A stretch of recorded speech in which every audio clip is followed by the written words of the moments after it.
welcome and inquisitive, Master, Elmira, and Anonymous. And Anonymous, I want to thank you for paying money to hang out in our room anonymously.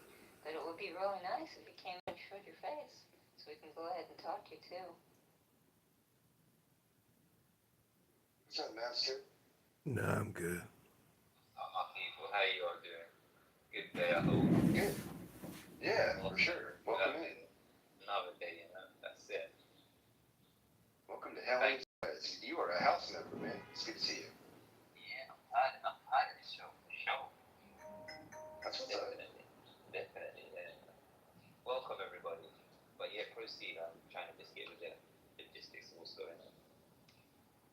We were just talking about that. We're talking about sex tapes. Not exactly sure how we got here, but we're here. We'll talk about reality shows and how, like, and I segued it. I was talking about this Calabasas, what's it called? Calabasas Collective or Calabasas. If you know what I'm talking about, it's on Netflix. It's, I guess, one of the top reality shows right now. Calabasas Collective, Calabasas Confidential. I think it's called Calabasas Confidential. Anyway, and I was talking about how it actually was it's surprisingly mature for the young people that are in that show. One of the kids on that show is Dennis Rodman's son. Another one is the daughter of Bret Michaels, and the others are not necessarily celebrities. It just happens to be that because they're in Calabasas and their parents have money, and the kids are also making their own money. I like to call it. It's stupid money. They have. I mean, we're talking about these kids in their early 20s with mansions in Calabasas stuff, and it's their own house. But anyway, I was talking about how when you get that kind of clout, or you have your own reality show, and you have a lot of attention, you got to keep the fire. You got to keep the fire alive. And we went into sex tapes because we were going back, and I was reminiscing about the Kardashians and how no one would have probably even known. Yeah, exactly. It started with a videotape, and it was only because she was the daughter of Robert Kardashian, who was one of the attorneys for O.J. Simpson, the one who made the face like, I can't believe he is not, when the non-guilty verdict came out, he was infamous for his reaction of like, oh shit, because he was shocked that he was found not guilty. And Kim Kardashian's all she was really doing at the time was trailing around Paris Hilton like a little puppy dog, following Paris Hilton everywhere she went. I mean, they were friends, but she was pretty much a groupie. And it wasn't until she had sex with Ray J on video, because Ray J was the hot R&B artist at the time, that gained everyone's attention. I'm sure there was a large enough percentage of what said, oh, it's Robert Kardashian's daughter, but most people were like, oh, this is Ray J on video. Oh, it happens to be Robert Kardashian's daughter. That was probably more the order in which it gained its notoriety. And then here she is now with billions of dollars and the whole family. Made her famous on that. Exactly. They've done a great job. Exposure she needed. Yeah. And they're a great example of keeping their exposure. Even after that. Good can't come out of saying about it. Right.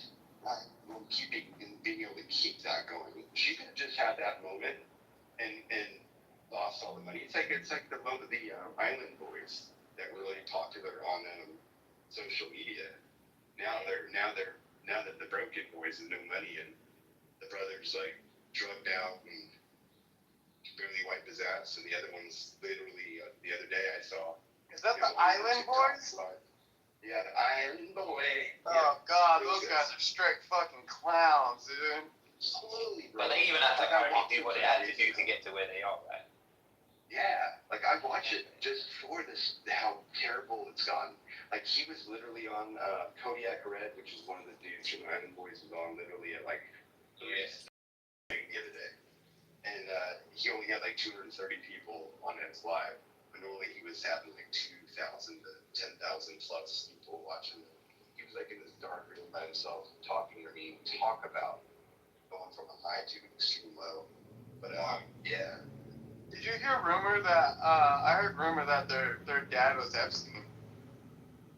On the island or something. Yeah, Yeah, I heard about Pentagon Island or something. Yeah, Yummy. the resemblance is crazy too. Yeah, I think I saw that. Wow. I think it was a video. Yeah. It said it was his dad or something, but I don't know how true it was. So I didn't really Yeah, exactly. You can't believe much anymore, but they're showing that picture of Epstein with the two boys when they were young.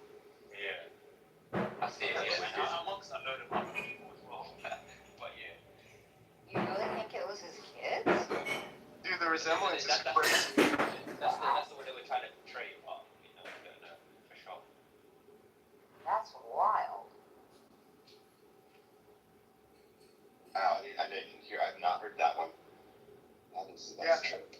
Look up. I don't know if you're free or if you got a computer, but look up the resemblance to them. Put the Island Boys and Epstein's photos, and it'll probably come up. You'll see there's a photo of Epstein, like they look like they're like next to a beach or something, where they're kind of like he's hugging them, like they're posing for a photo, and that's where you see the resemblance. It's Yeah, crazy. you see it exactly. Yeah. And not only that, there's a lot of the kids that survive. A lot of the kids that survive on that Epstein Island, they will become like something major in society all over the world, right?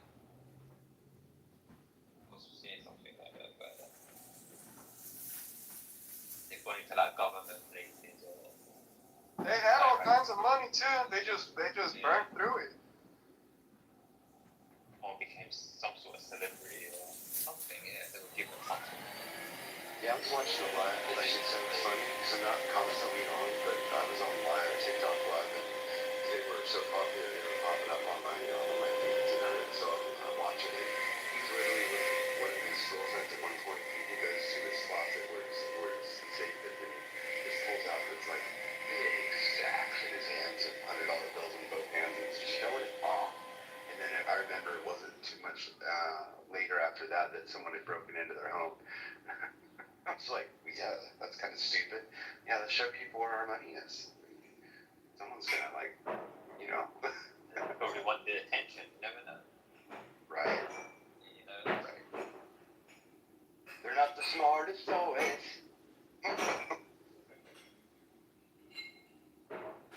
But yeah, it's that's the thing. And I think the conversation started because Sandy was asking about, like, well, what are they going to do with that? Because we were talking about education and how important education is, and what are these people going to do when they're no longer in the limelight, and what are they going to fall back on? Because I can't imagine to think about the high to the low being so fucking lit with cash, being able to buy cars and houses, and then you're fucking broke. Yeah. No wonder people commit suicide. Yeah, talk about a different kind of withdrawal. Exactly. The comeback is so down that you just want to go underground, right?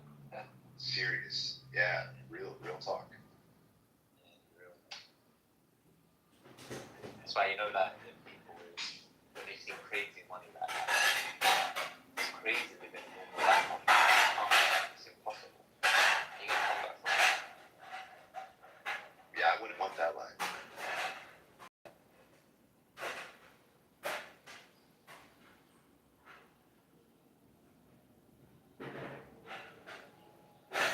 Georgia boy, what's going on?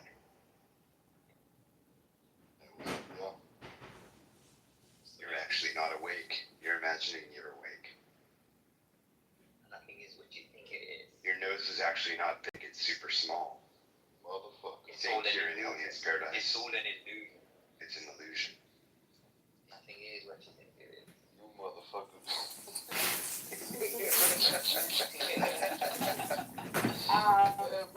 One moment.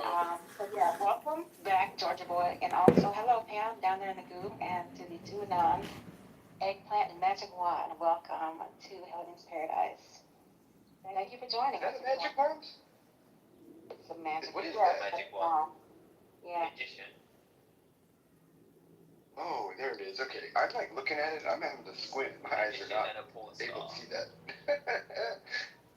You said I ate plant. That's crazy. Oh, when's the last time a female ever said that to you guys? Yeah, hi, plant. She's all down there. Hello.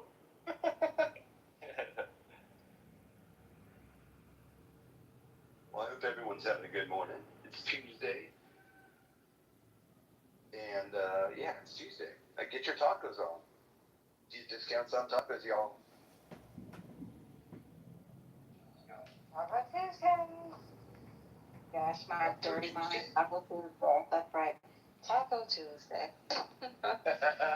Nicole, I was not even thinking that way. Naughty. Every Tuesday is tacos and tatas too. Let me clean it up. Yeah, let me clean up my mind. Boy,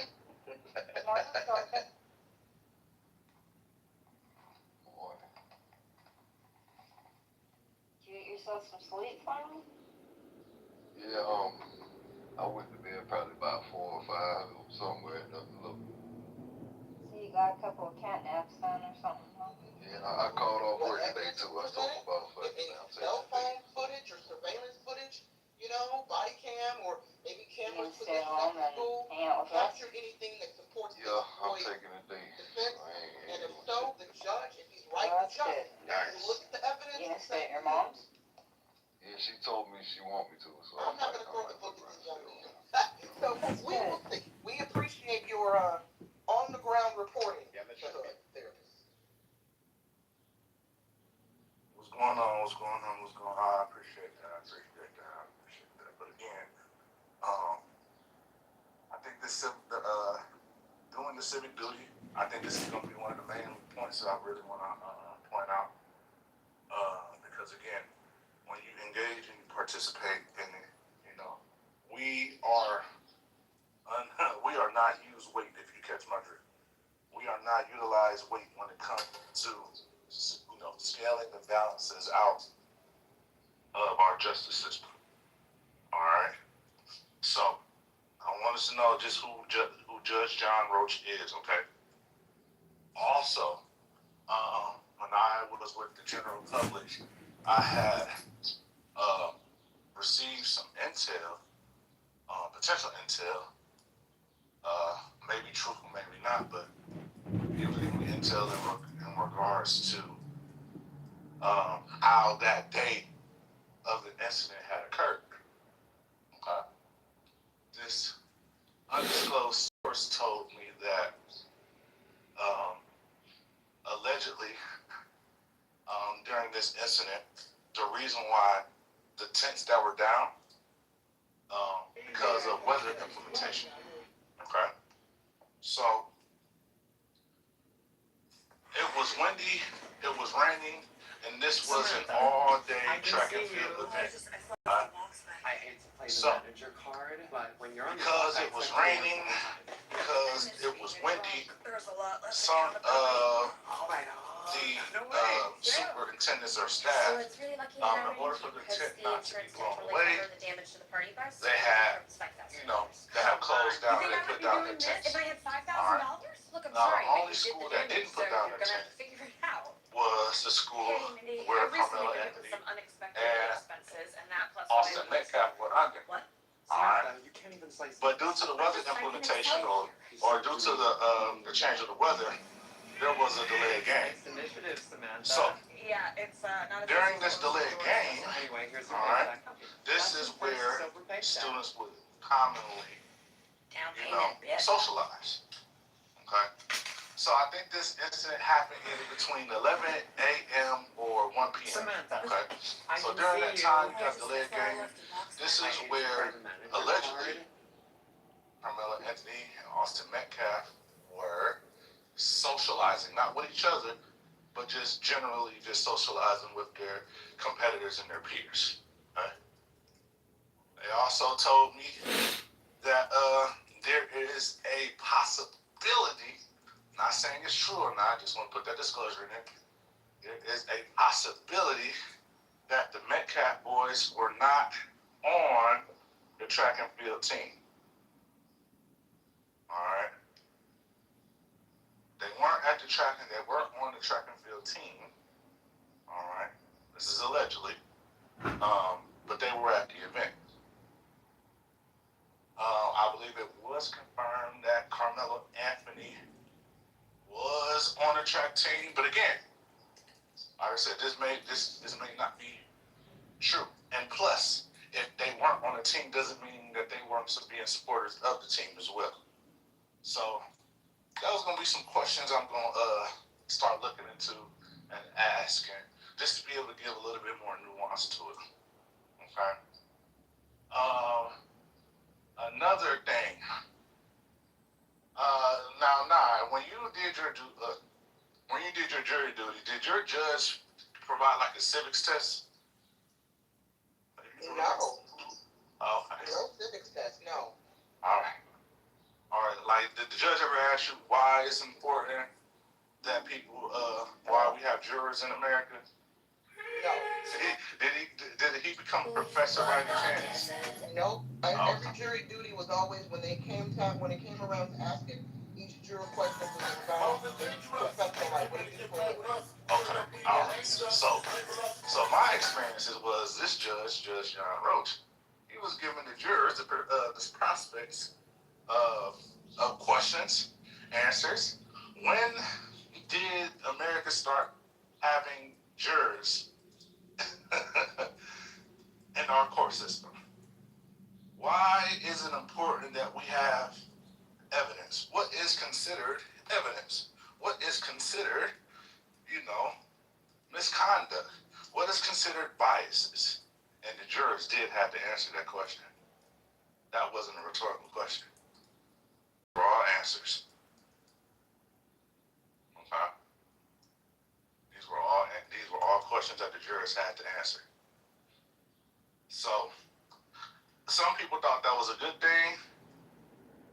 I was a little bit, not taken aback, not completely taken aback, but my cautionary tale was, do you think that the potential jurors don't know how the jury process works or why there is a jury process? But that could just be my own bias. All right. He said, and jokingly, and he also said, but seriously, I have a bias for America. Despite the flaws in our system, we have the best process in America. No way.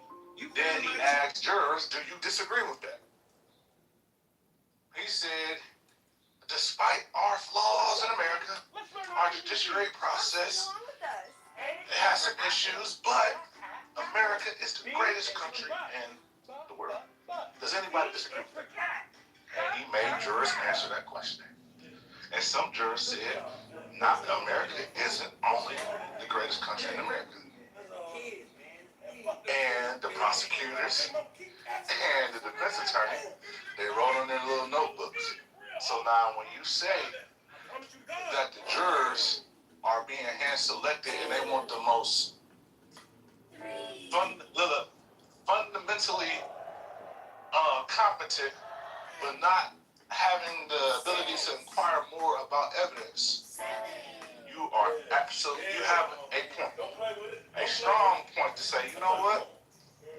They don't want intelligence, because intelligence, in my opinion, could be considered as a bias.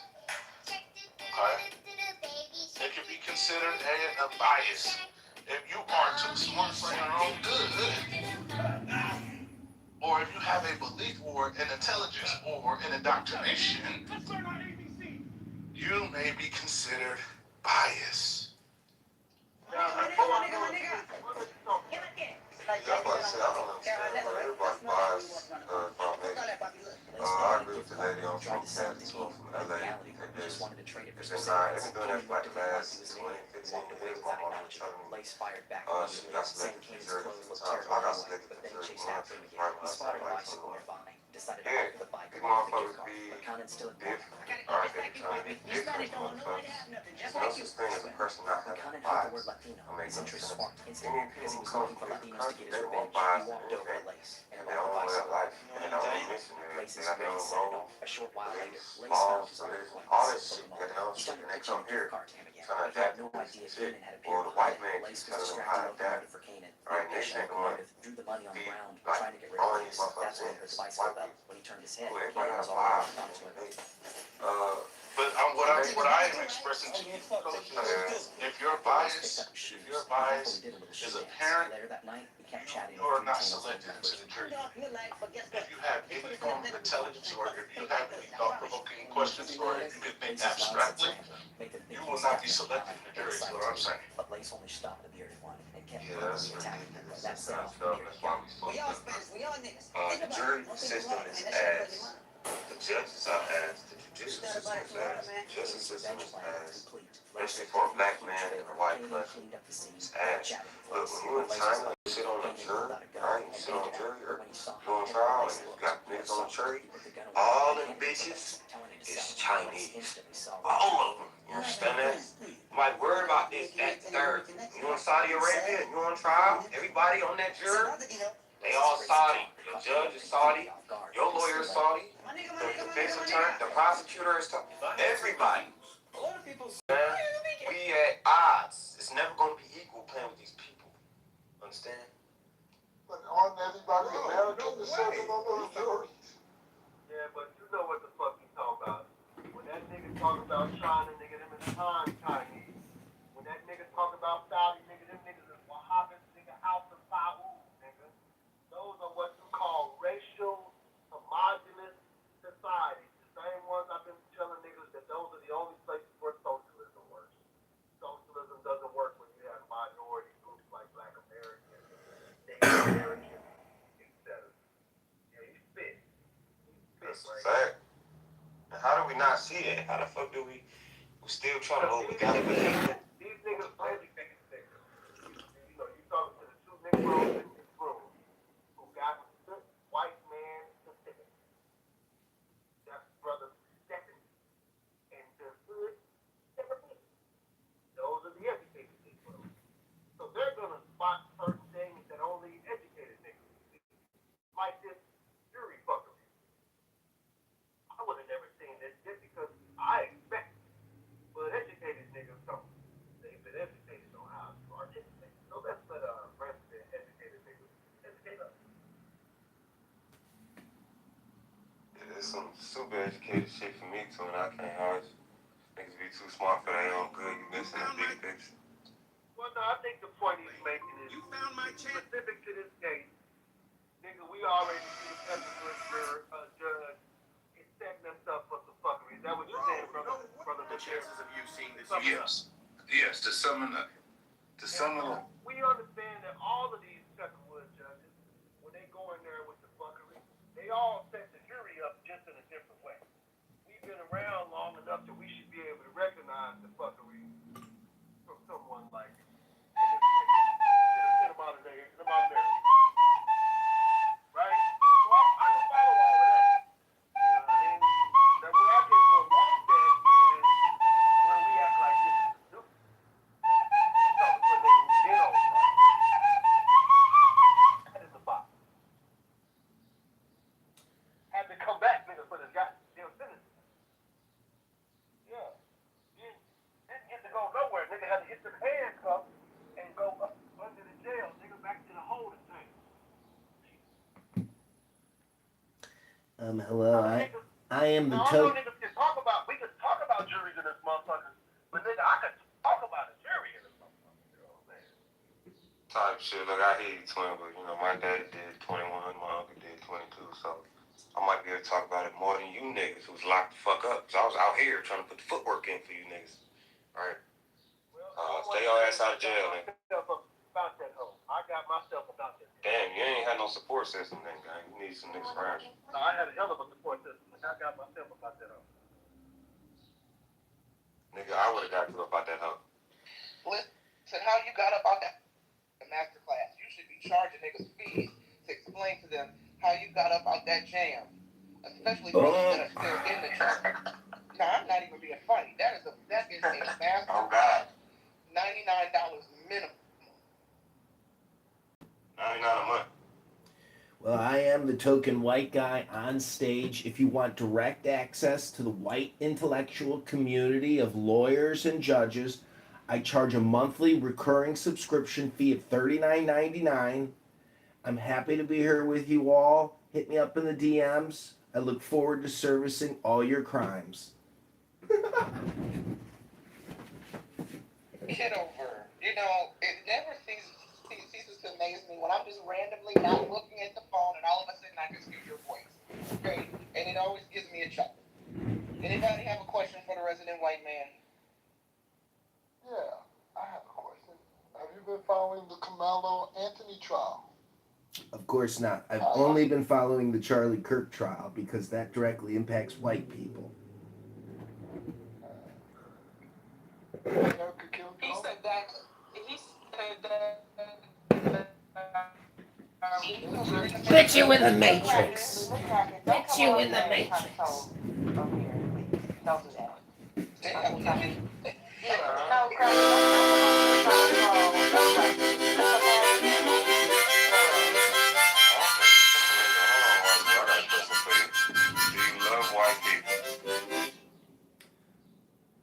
I love white people. And I love black people too. Hold on, do you love white people first? No, I do not. Don't even engage with One mic on sick. I love me a racist. One mic on King Sick. One mic, King Sick. Go. So this is what we're not gonna do today. I suspect AYN is a white guy, and AYN is protected in this place. As long as they don't call y'all no niggas, don't y'all be acting stupid, acting unhospitable. I want some white feedback on this. I'm not going to talk to us. So y'all respect AYN as long as you respect y'all. AYN, if you hear that, ain't nobody gonna be in here fucking with you. We want everybody's opinion on this. Goodbye. Well, thank you for that, King. Some women here. I'm just asking Buddy a question. I just got banned from a gas station. You got banned from a gas station. Come up here with that anecdotal bullshit. We are talking to the white man. We're trying to get some information from the I was white in this room before you stepped. man. What you? It's because you was on the earth before me. Don't mean nothing. Love you, brother. Chill. Coach, continue. I just wanted to prove my point of white people loving white people as they should. Like the white people who said they wanted to make a white town. Why the fuck is niggas crying and complaining about white people wanting to make a white town? They should have a white town. How do you feel about this white town, Mr. N? Yeah, I am actually blind, so I don't know the difference between white and black people. And all I'm interested in, if I was to build a town, it would be a town based on intelligence, not our people.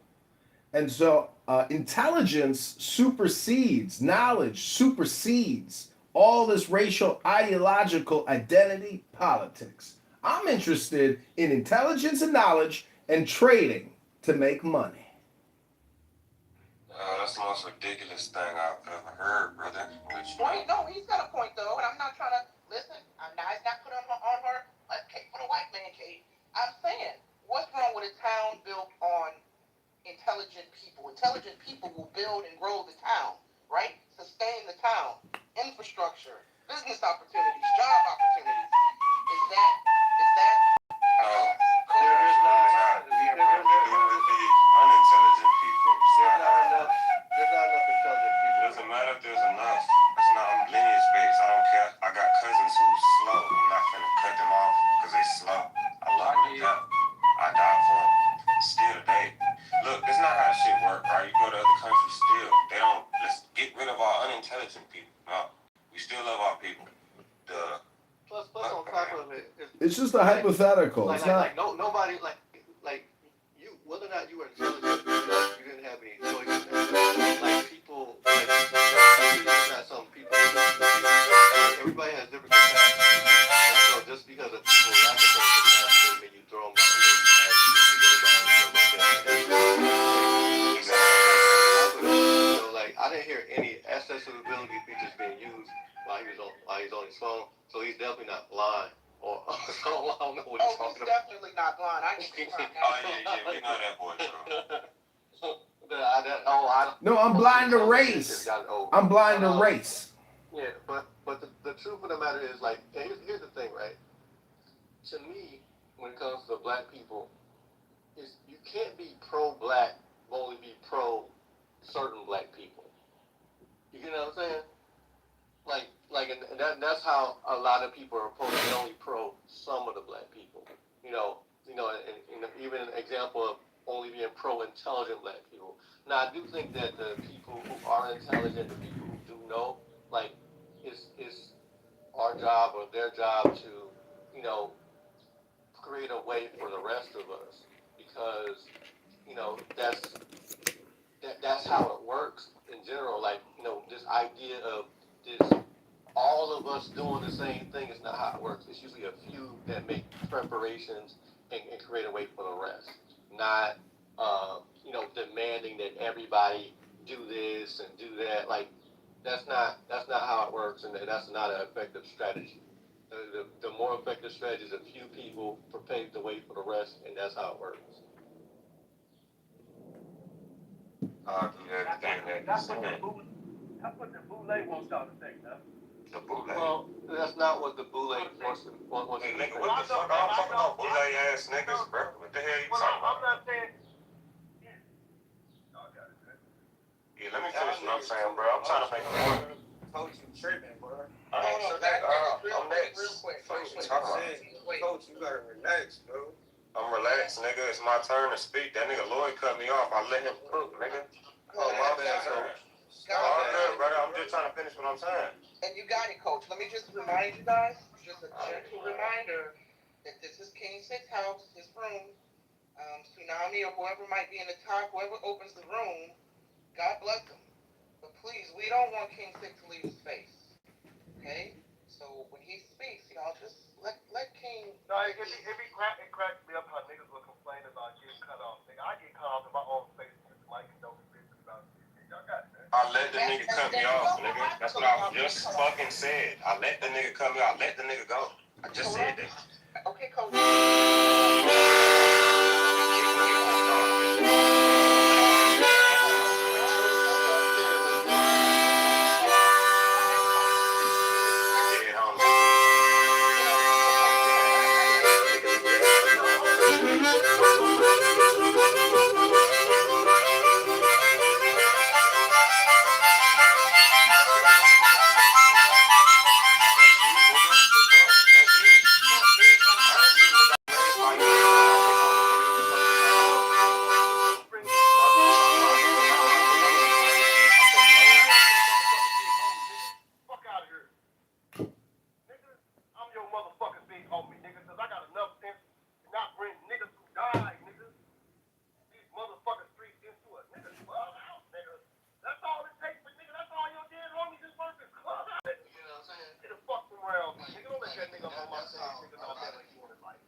You found my channel. Was on the sidelines on the street. I might know more than you niggas. That's when I knew the nigga was on some fuck shit. No way. What type of weird ass nigga would say shit like that? I might know more than niggas who was in prison because I was out here fighting for you niggas to get out. Nigga, bitch, I live next to the law library, nigga. Out of here, niggas be weird in a bitch on Clubhouse, my nigga. You found my channel. Nah, that was crazy though, man. Damn, bro. Hell. I know I be tweaking. Well, let's get back to the topic. Carmelo Anthony. His trial has been continued. Well, Ian, as you're Ian today, you have not, you said you haven't been following the case, so you can't really weigh in, right? Well, I got an opinion. I got an opinion. It's not really not, wait. It's not really not in the follow though, y'all. Like, literally, it's really haven't been too many details on the case. A white dude and a black dude got into a fight. The black dude ended up poking the white boy up, and the white boy ended up dying. And it's in Texas, Collin County, if I'm not mistaken. Anybody can correct me on that. The little black boy got didn't he get a bond out or something? Like. No, I mean I know the details. I'm just saying I haven't followed like the latest trial. Help me out, Zeke. God damn it. It's Ein. Ein? Ein. Is that Celtic? Is that Celtic Irish? No, it's the name of a famous author named Ayn Rand. She wrote about altruism versus egoism. I know about Rand. Okay, yeah. Okay, go ahead, Iron. So explain to me, kind of give me a breakdown from your perspective. If I was a listener in a space you were running, give me your rundown on what you see in the Carmelo Anthony case. So let's give him the space. You got 3 minutes.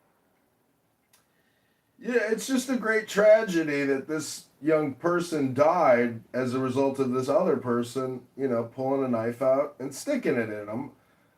Anger, is the mind killer. Anger destroys lives. And so part of philosophy is rising up in intelligence, in knowledge, to overcome your base root primal anger. And this is what education does for people. It allows you to take a step back, look at it all from a third-party perspective and say, you know what? I'm not going to engage. I'm not going to get angry. I'm going to, enjoy my life. Maybe I'll get even, but I'll do it in secret. If you're going to commit a crime, an assassination, you don't do it publicly. You do it privately, like a ninja. So I'm just saying that I've been following, this was a big topic, 8 months ago on this app? And but yesterday was the Charlie Kirk trial, and I just want to mention, I'm not going to talk about Charlie Kirk, but I'm going to talk about the legal industrial complex. I've had to deal with judges and lawyers, as I'm sure many of you have, and it's a system, it's a network, and unfortunately the legal industrial complex has become, in many ways, the de facto economy. You can't escape debt because they'll resurrect it. And some lawyer in New York will try to take your money and put you under receivership.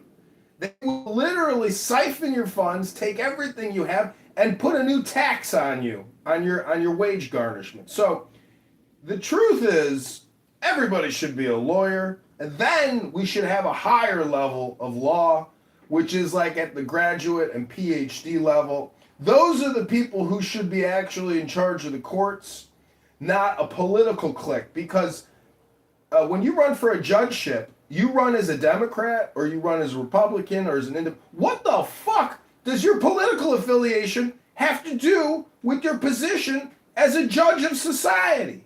It shouldn't have anything to do with it. It should be impartial. It should be according to the word of the law, not what political party you're a part of. And restorative justice is a scam and a fraud. Affordability is a scam and a fraud because our government is making shit unaffordable. It's not your local Republican committee person.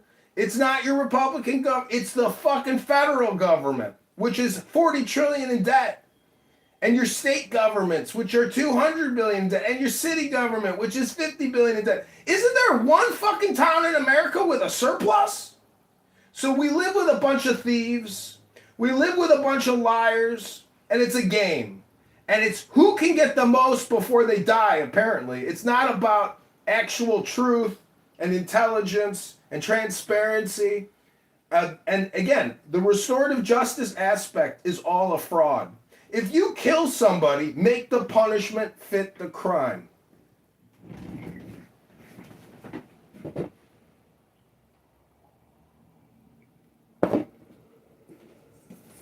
Thank you.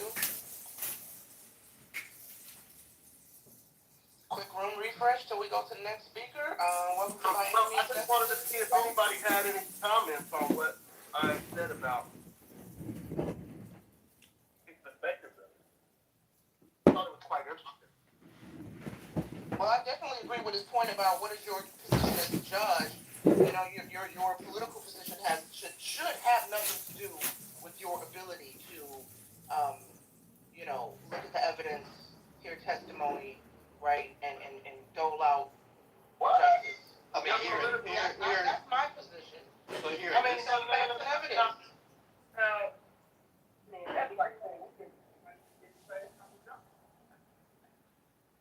Wait, King, I'm sorry, I didn't hear you because you were muffled. You said that's and what? My bad. I'm at the gas station getting some of this 340 gas. I'm showing out 347 gas. What? Not showing out. I'm showing out for 347 gas. Nigga, I could actually get more than $10 worth of gas today. What? Fuck out of here. Shit, I'm balling now. I'm like, you niggas on Clubhouse. I'm rich and shit. You know, all you niggas got money, y'all rich and shit. Good credit, niggas. Y'all need to be like you niggas, man. I'm still out here in the hood and shit, living a nigga experience out in this bitch. Damn. I thought that shit would have run off on me by now, y'all. It's crazy. But I, so, I, go ahead. as much as, you know, as much as we like ideals of their, you know, people not having the biases that they show themselves to have, like, that's just not the American way. It's the American way as far as what's stated on paper, but not the way that America has ever operated. Like, not ever. From its inception or even before its inception up until now. So, like, a lot of these things are ideas. I think the only ones that actually, in my opinion, believe in what's on paper actually operating, you know, according to America's stated principles are black people, because we the only ones that do business with everybody. Like, we actually deal with everybody. You know, even to our own detriment to a certain degree. But as far as, you know, when it comes to the system, you know, the system is working just the way it was designed to work.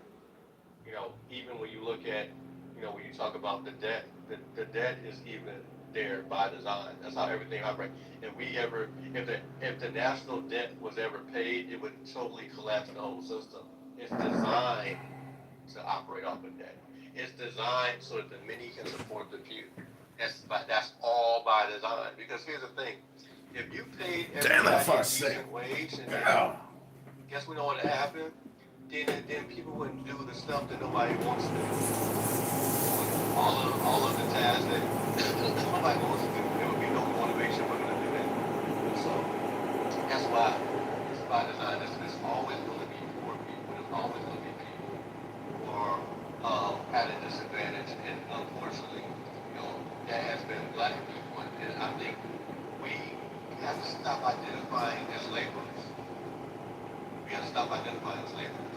There's nothing wrong with doing labor, but and that being the identity that we're seeking is problematic, especially if we're trying to elevate.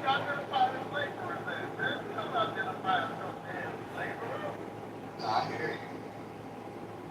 Why don't you believe we just identify as laborers? I just say why we're talking about identify as laborers.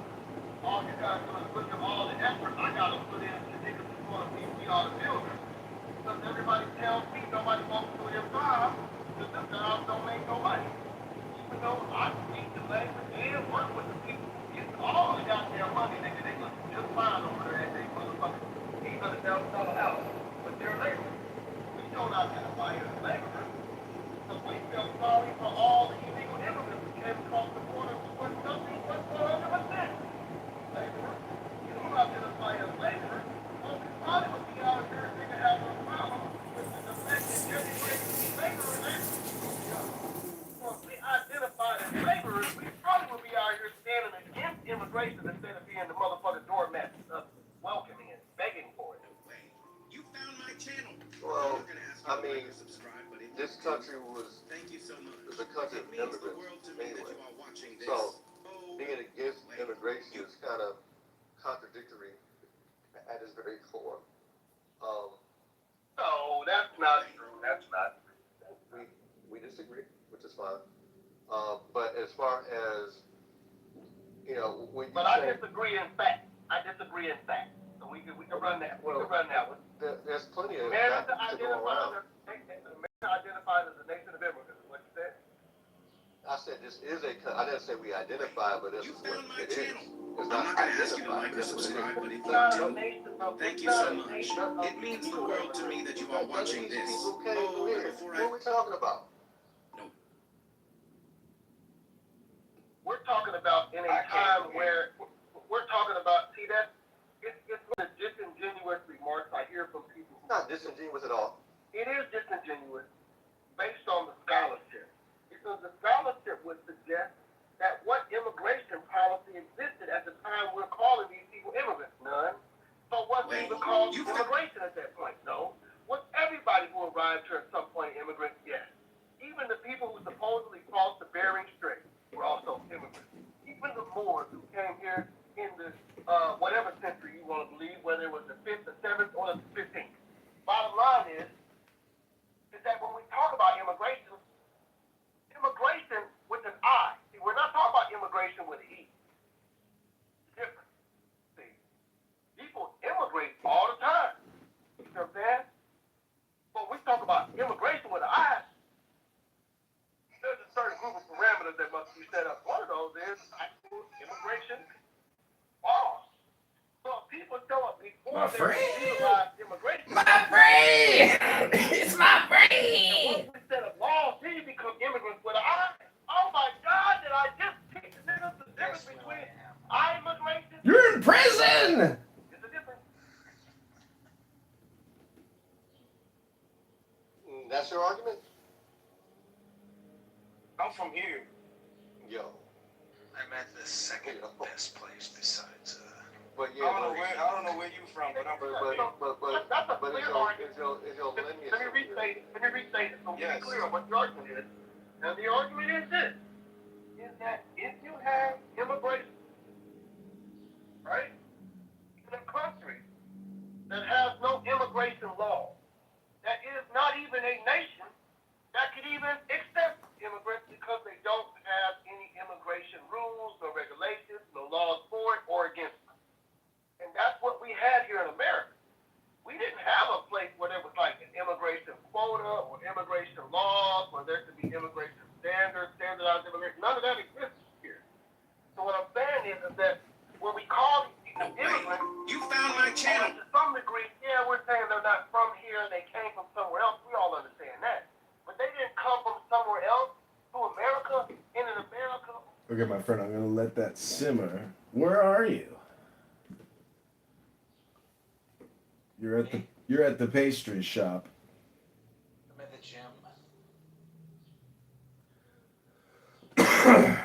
Well, good for you. I'm glad. Have you broken a sweat yet? Yeah, I'm almost done. I'm about to leave. How long does it take you to break a sweat when you get to the gym? Well, I ran here, and that was about a mile. And then I did 5 miles on the extra bike. And then I did a leg. That's not what I asked you. I would say about 8 minutes. Oh. I'm about a 15-minute kind of guy.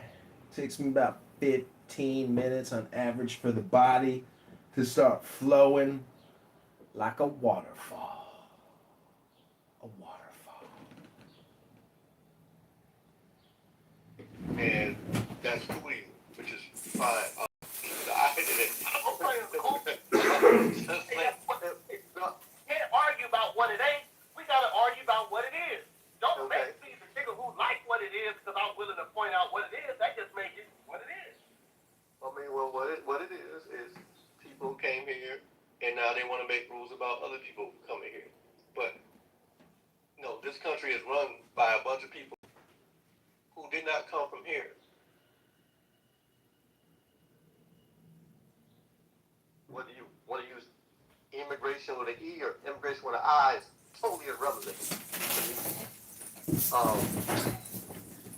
Because the fact of the matter is, none of these motherfuckers came from here. And the way they even went about coming here was wild. You know, so either way, and no way. What they you came found to my find channel. out is the If they break the immigration laws on the books by coming here. Oh, because this is a nation of laws. Okay, I got you. Laws that are, also the ones that, that they interpreted from by saying that the white man, the black man has no rights that the white man was bound to respect. The ones that they had to go through and implement extra amendments that were supposed to include all men, but somehow we had to have extra amendments to include us. Those are the ones you're talking about. Can I say something? I just want to be sure. This is Ein. Can I say something about the topic? No. You're not going to interrupt what we're talking about. No, we're not doing that. Well, I'm not interrupting. I'm trying to add, not Okay, interrupt. how are you adding? That's why I was asking to interrupt, but I can wait. I can wait. Go ahead. Well, I just want to say that all communication is political. Every topic is political. Immigration is political. Concrete is political. Cell phones are political. Everything is political. And in this country, with Joe Biden, with the millions of illegal aliens flowing through the open borders, crossing the Rio Grande, people overstaying their visas, etc., many of you know illegal aliens. And they're not, murdering you or robbing you. And in fact, they might be fixing your plumbing. They might be doing your drywall. They might be doing your gardening. They're not, bad people. They are breaking the law, but to them, breaking the law is better than living in a shithole third world country making less than $1 a day. They're willing to take that chance and risk for a little better life. Can you really fault them for that? No.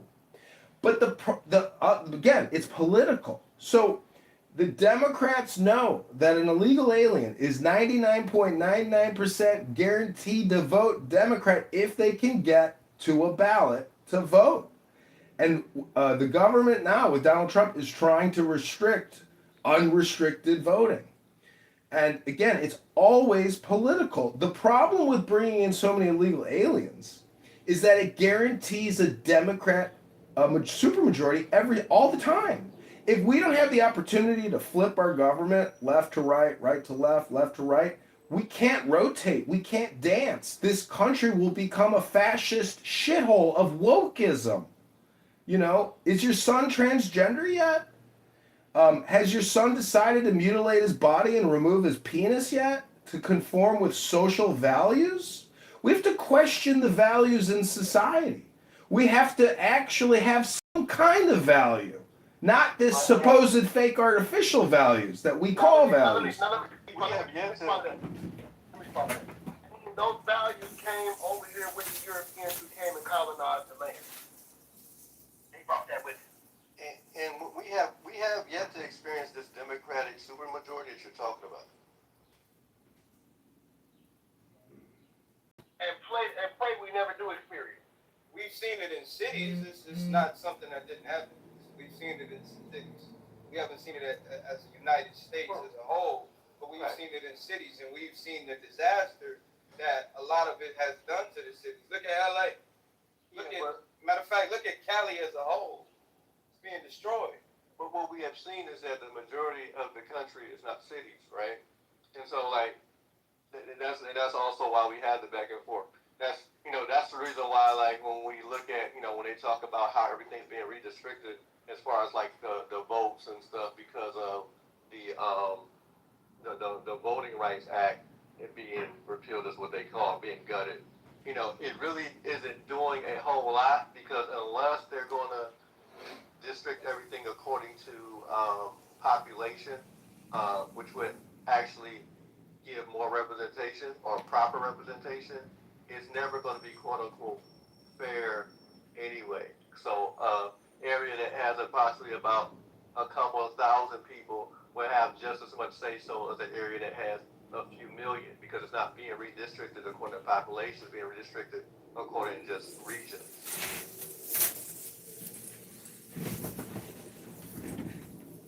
Well, all the redistricting. I used to work at the census. What's your point?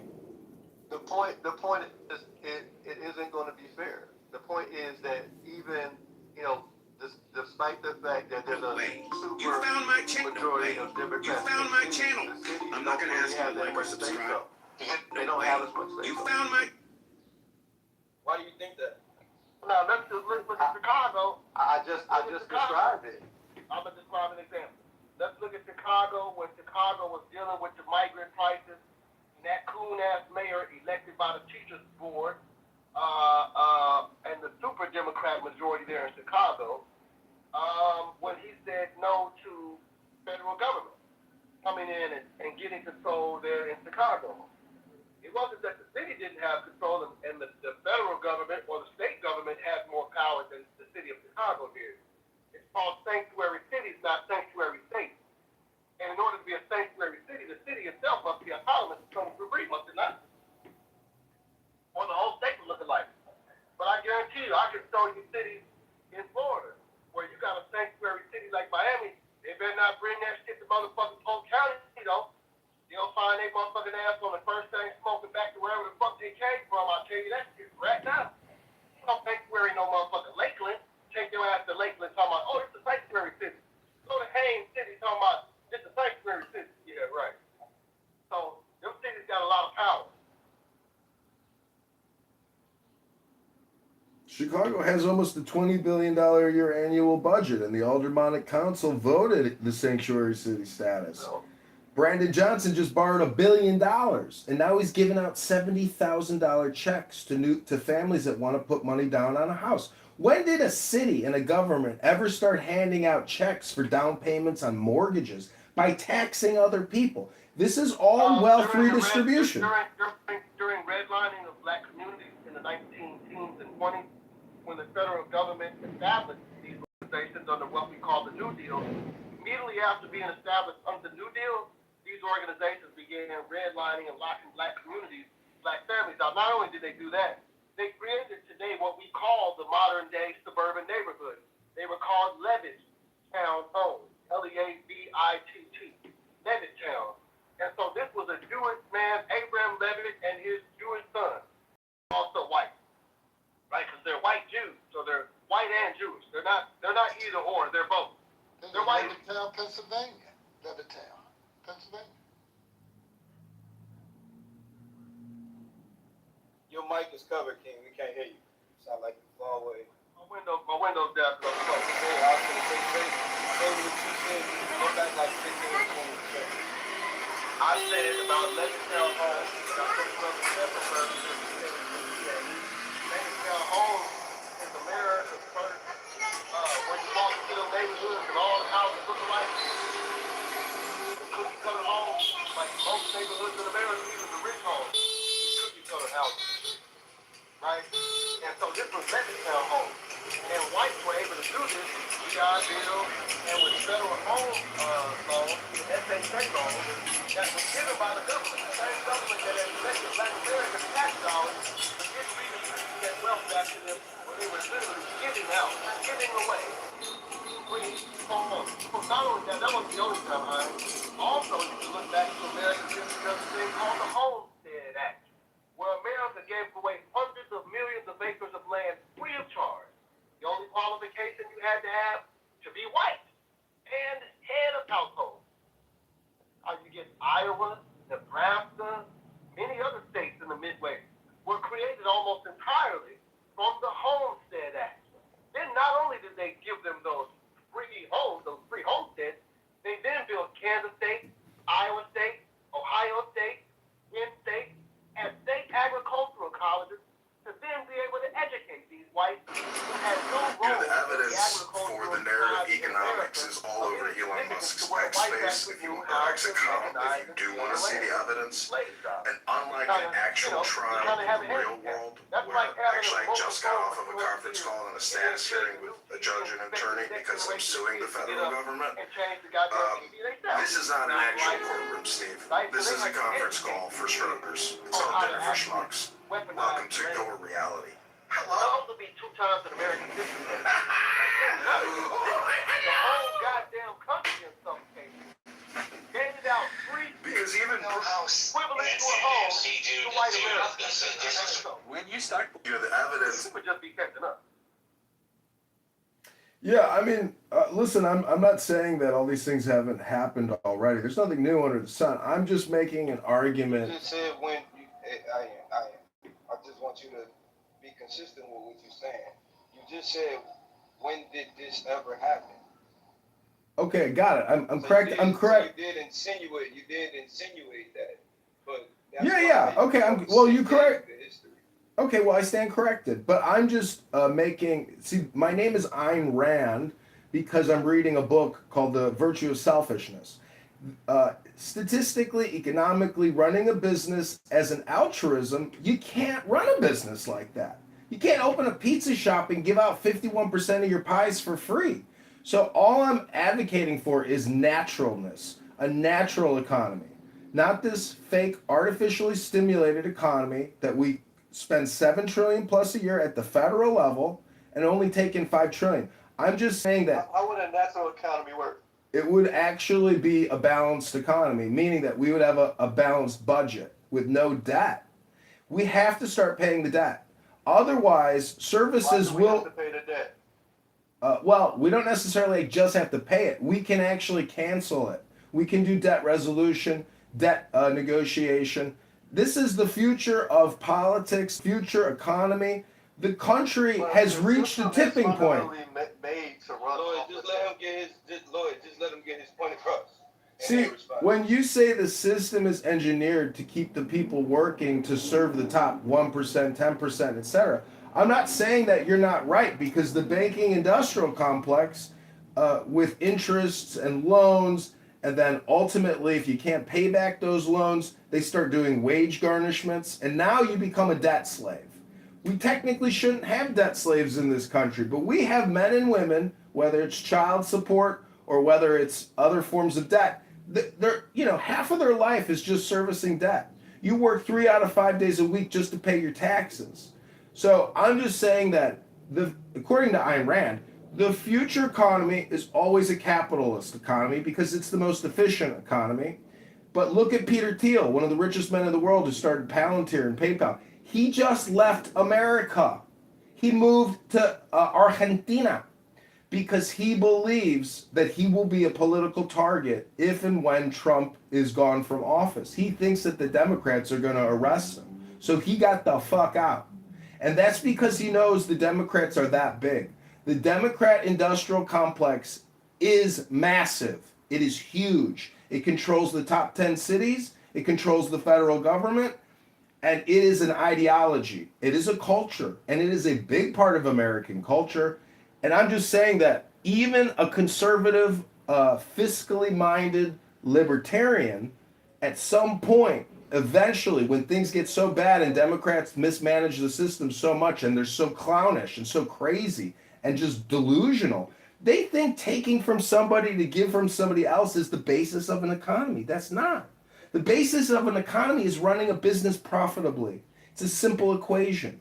The good metaphor is a pizza shop or any kind of small business. They can't run the way your government runs. Shouldn't we have the same standard between what we can do in our personal lives as entrepreneurs and business people as opposed to what our elected political leaders are doing? They're borrowing from the banks on your back without your authorization. That's taxation without representation. They should be sued and put in prison.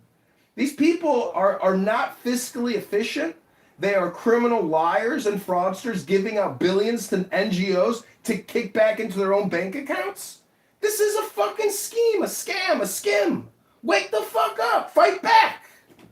Well, that's what the financial system is, and it's like I said, it operates like that off by design.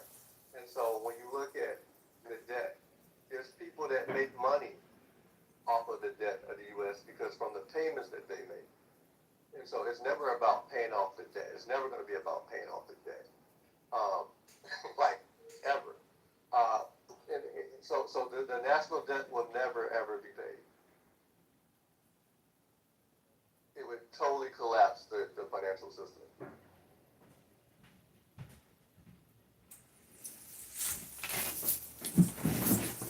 Well, we have a corporate-run society. There's a fundamental understanding about how at least modern day economies work.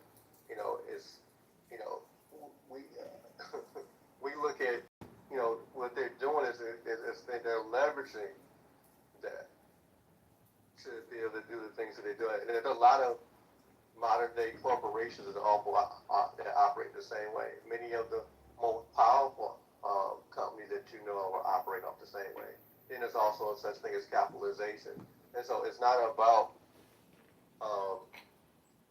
not having debt or being debt free. See, we're trained to look at debt as it being a negative thing. Meanwhile, a lot of the people who are running the country or are the most powerful people in the country are leveraging debt.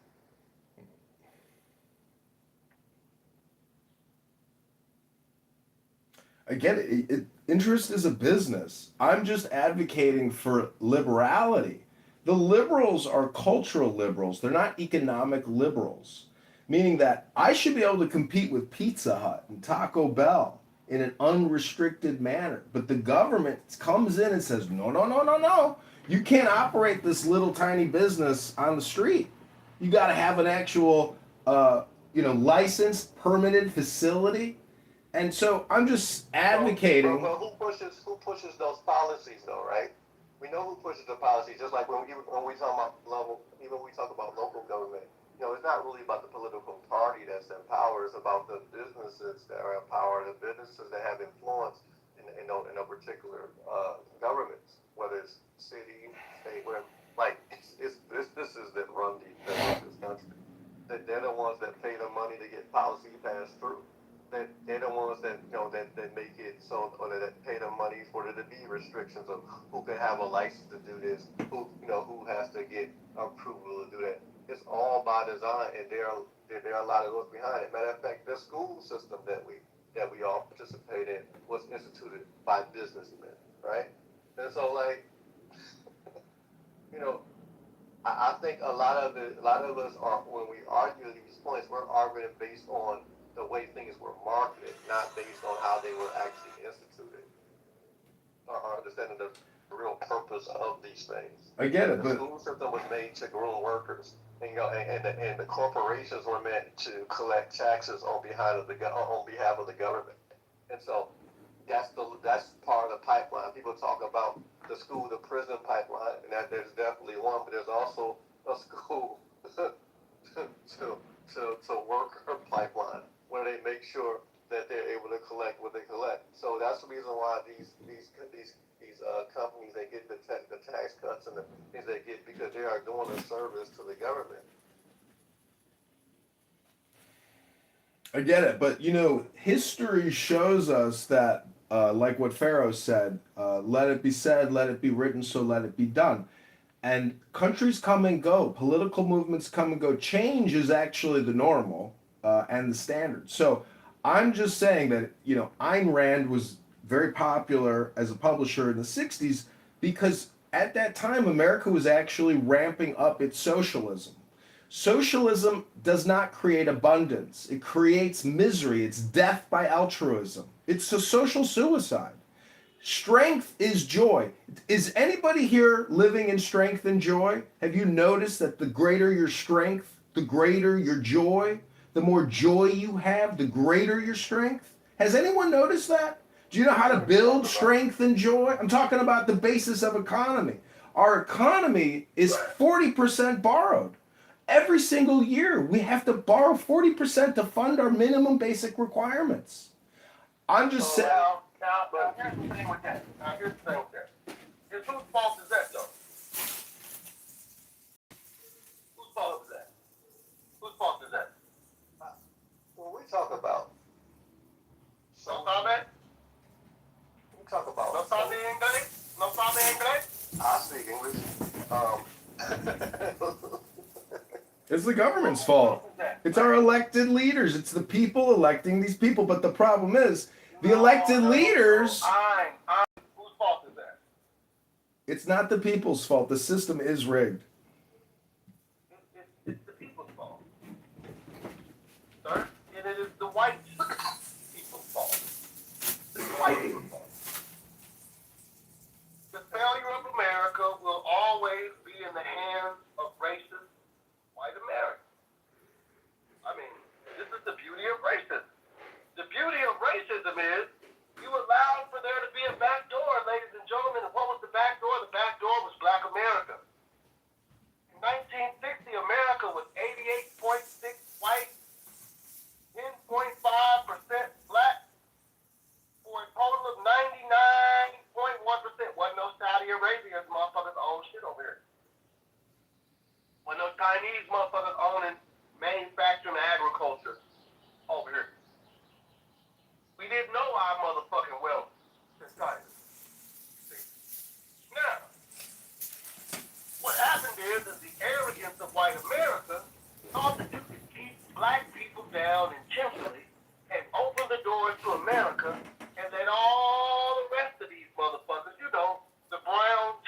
black and browns, because that's y'all shit. We didn't start that black and browns, because that belongs to y'all too. And so when y'all brought all them black browns in here to water down the blacks, what happened is the blacks were loyal to America, steady fighting, trying to find a better position for their family, even though every decade brought even more systems of oppression. And the covert kind too. And, no longer would they just take us outside and hang us and tell us what they really felt about us and take pictures under our burning bodies. I can at least appreciate those crackers because they let you know how they felt about you. Those crackers. So, unfortunately, it's the psychology of the crackers of America. It's cracker psychology that's killing America because crackers said we're going to keep the world that the Negro is beneath them. We're going to create a thing called scientific racism. You and your white Jewish friends from Germany, because most of y'all are German anyway. The number one minority, or should I say ethnicity, not minority, ethnicity in America is German American. Number two is Black American. Got it working. And so I love listening to the crackers complain today. Because if these whites were really honest, they would say, man, we fucked up America because we didn't hold it down against the pariah of America. And the true pariah of America was the Confederacy. No, you let them boys make that 1870-something compromise, 77 compromise at a 76 election. 78 election, you let a motherfucker steal the show. See? You let these motherfucking cracker boys, these racist motherfuckers, basically have their way after 11 years. And that was the most cowardice thing America could do, because the bravest thing that white people in America have ever done was stood on the side of righteousness and had the Civil War. People would try to tell you what the Civil War was about. This Civil War. So tell me what the fuck bleeding Kansas was about. All the lies they try to tell you about how the Civil War was really. The Civil War was a continuation, popular sovereignty, and bleeding Kansas. Period. Point fucking blank. And so with that being said, when we talk about America, it's the overall ignorance of white America. The ignorance of white America is, see, we got cut off from our ancestors' teaching and what our ancestors taught us. Got cut off from the books. How to form militias, military, etc., the language, the culture, how to raise our kids properly, how to feed ourselves, medicine, we lost all of that. But see, you whites did not.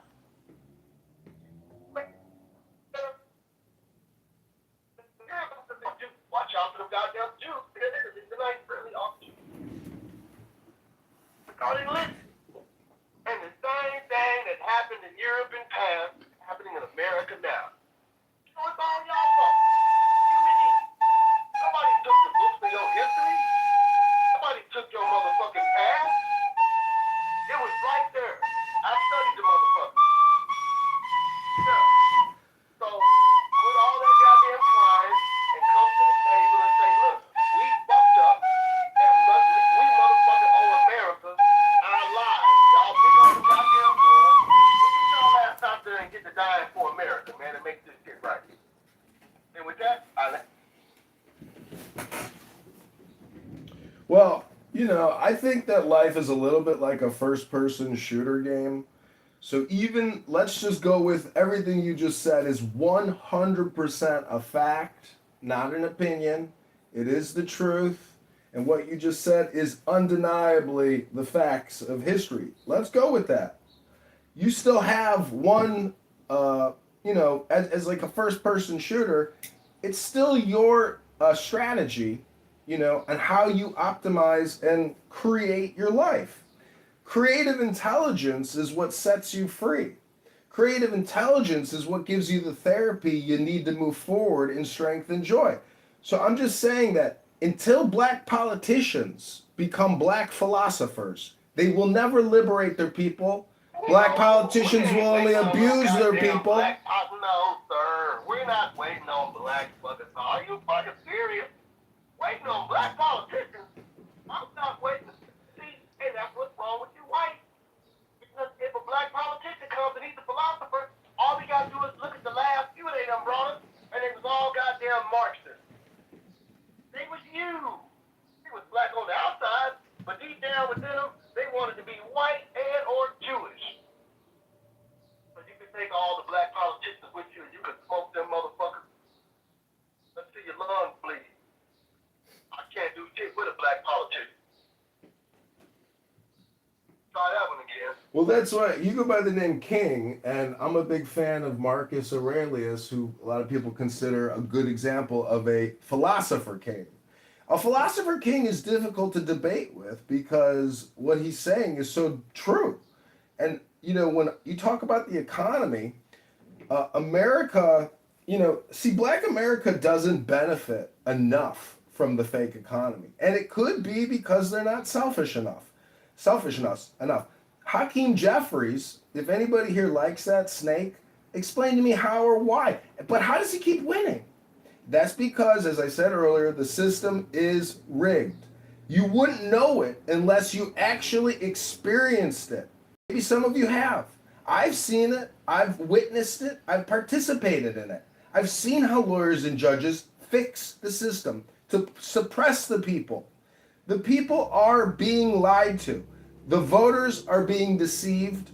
And unfortunately, it still doesn't negate the fact that it is a game that you, as the first-person shooter, must navigate. How you move across the face of the earth. Are you free to move? Do you fear money? Do you fear housing? Do you fear food? Do you fear clothes? What is it that you fear? What's holding you back from achieving strength and joy?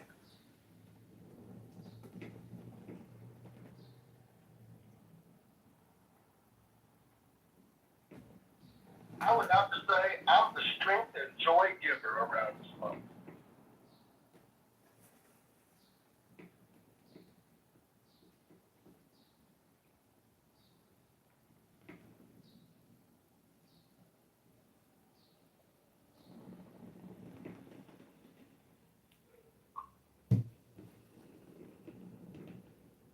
Well, just want to quote Winter in the chat. You not schooling nobody on shit. You know what's been holding us back. Who the fuck you think you're talking to? That's crazy work. But I think a lot of us know that the game is rigged, but you cannot lose if you do not play. But a lot of us feel like the reason why we're losing because we're not playing it right. We just play differently.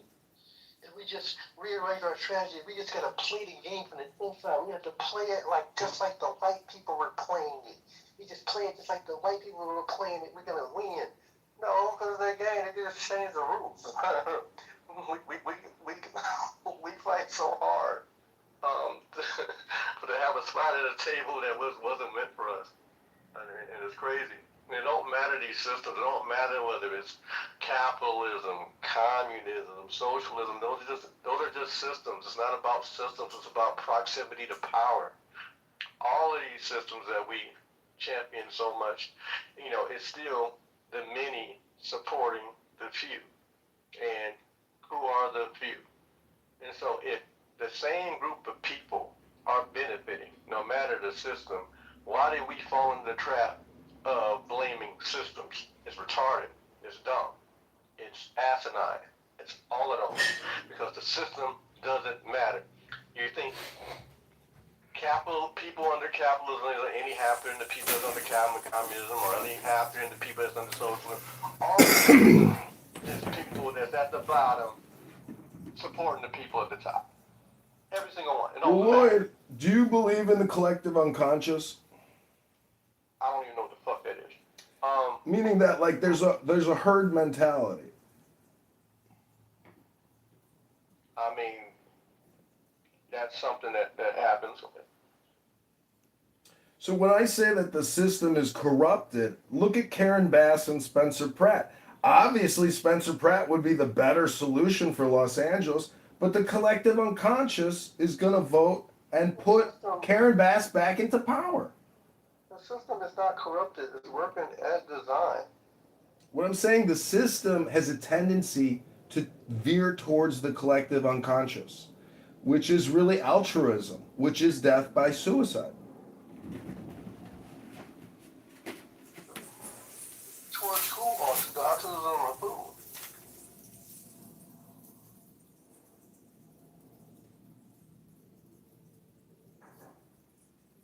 I mean, as a black person, it's never really veered towards us. Not at any point in time in history.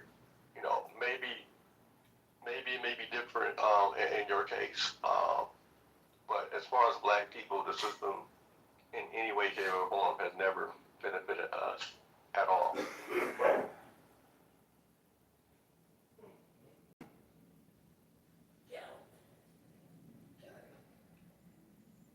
It's never been altruistic towards black people, like ever.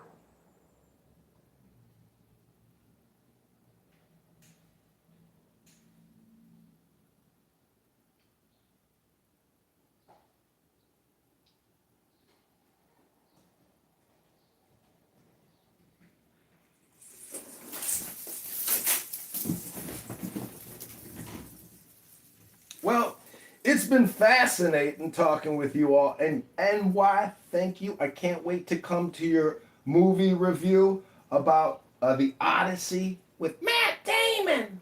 Because Matt Damon and that movie is going to be one of the biggest flops of the summer season. I agree. I will see you this Saturday, sir. 2 p.m. Central, Press Hollywood. Shameless plug. Now do a quick room reset. Welcome to By Any Means Necessary. Today we're talking about the Carmelo Anthony trial. It kicked off. The hood therapist was in here earlier, and apparently he is covering it. I mean, he attended day 1 of jury selection, and it's ongoing, according to his account earlier when we opened the room up. And so I think he said the court session is not meeting today, I think. What he's saying is so true. And, you know, when you talk about the economy, America, you know, see, black America doesn't benefit enough from the fake economy. And it could be because they're not selfish enough. Hakeem Jeffries, if anybody here likes that snake, explain to me how or why. But how does he keep winning? That's because, as I said earlier, the system is rigged. You wouldn't know it unless you actually experienced it. Maybe some of you have. I've seen it, I've witnessed it, I've participated in it. I've seen how lawyers and judges fix the system to suppress the people. The people are being lied to. The voters are being deceived. And unfortunately, it still doesn't negate the fact that it is a game that you, as the first-person shooter, must navigate. How will you move across the face of the earth? Are you free to move? Do you fear money? Do you fear housing? Do you fear food? Do you fear clothes? What is it that you fear? What's holding you back from achieving strength and joy? I'm always a fan of white people fucking around to find out. Bro, no way! I was tired, and I'm always annoyed, and I'm always done. Bro, no way! You found my channel. Do you know these 10 songs? Bro, no way! Do you... I was tired. No. Cases of white people fucking around and finding out, things would be a little bit different for us. You know, one of the things about us is that we're so loved, forgiving, and, despite all the things that people like to point out negative about black people, there's a lot of things that are very... I'm always tired, and I'm always annoyed, and I'm always done.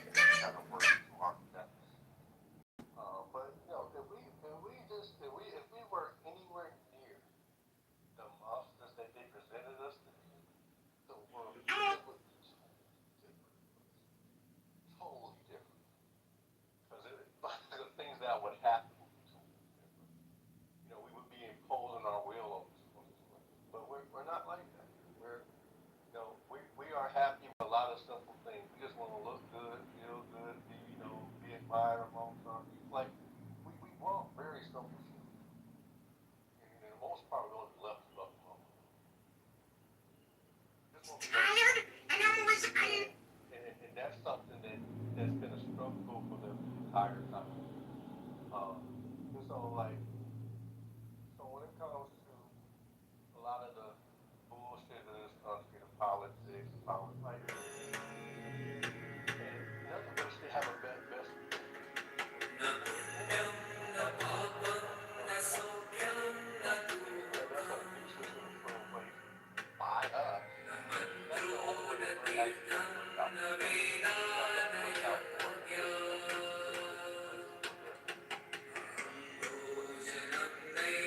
for us.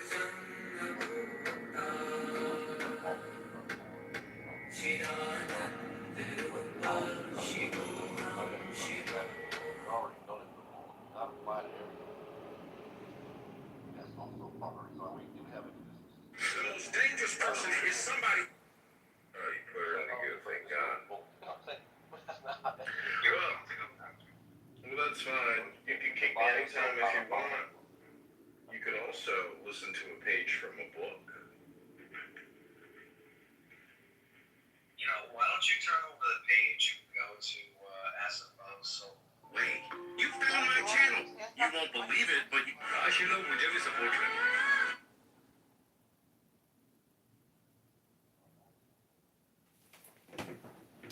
See what's so amazing to me is that Clubhouse could actually become a business, a future, as opposed to like a complaint department at a corporation. Yeah, hold on. Oh, sorry, I didn't hear anybody. No, he was kind of low, but yeah, he was in there. Go ahead, Dr. Long. All right, thank you.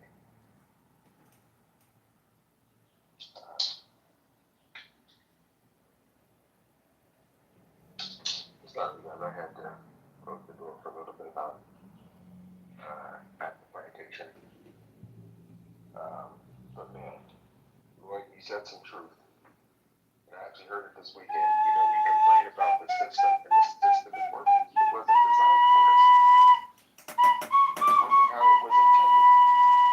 Keep us down. We gotta just, you know, I'm all about the find our own path. Give us some power. Regulate our community. Build things up. Advance. Support each other. Just like we see other demographics do. I'm with it. I got to the foundation. I go. Hey, so did you graduate yet? Congratulations if you did. About 2-3 weeks ago. Thank you. I appreciate it. Yeah, you did the damn thing. Congratulations.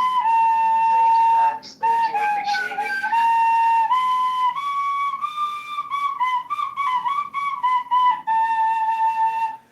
So it's going to be an interesting court case to see what happens.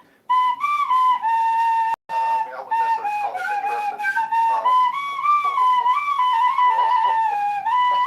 Well, what are you guys hoping for, and what are you hoping for? I guess your feelings, and then what is your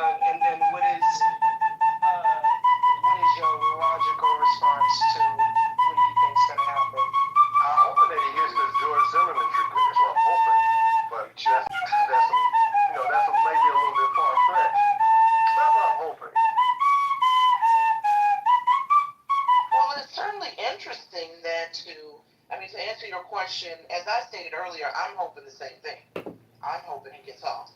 I have an inkling he will, or again, as we all know, it comes down to the evidence. I don't know if he's facing life or how many years he's facing. I don't think he's going to receive a harsh punishment, right?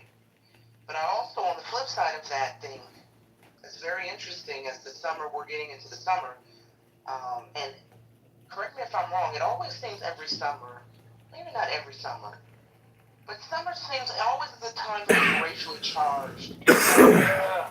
So we have it up in the summertime, right? So we have Salinas, mis Salinas, mis bonitas hombres, mis bonitas hermosas señorita. And I know it'll be a couple months before that goes to trial. him, Chuck the Builder, accused of shooting a black man. It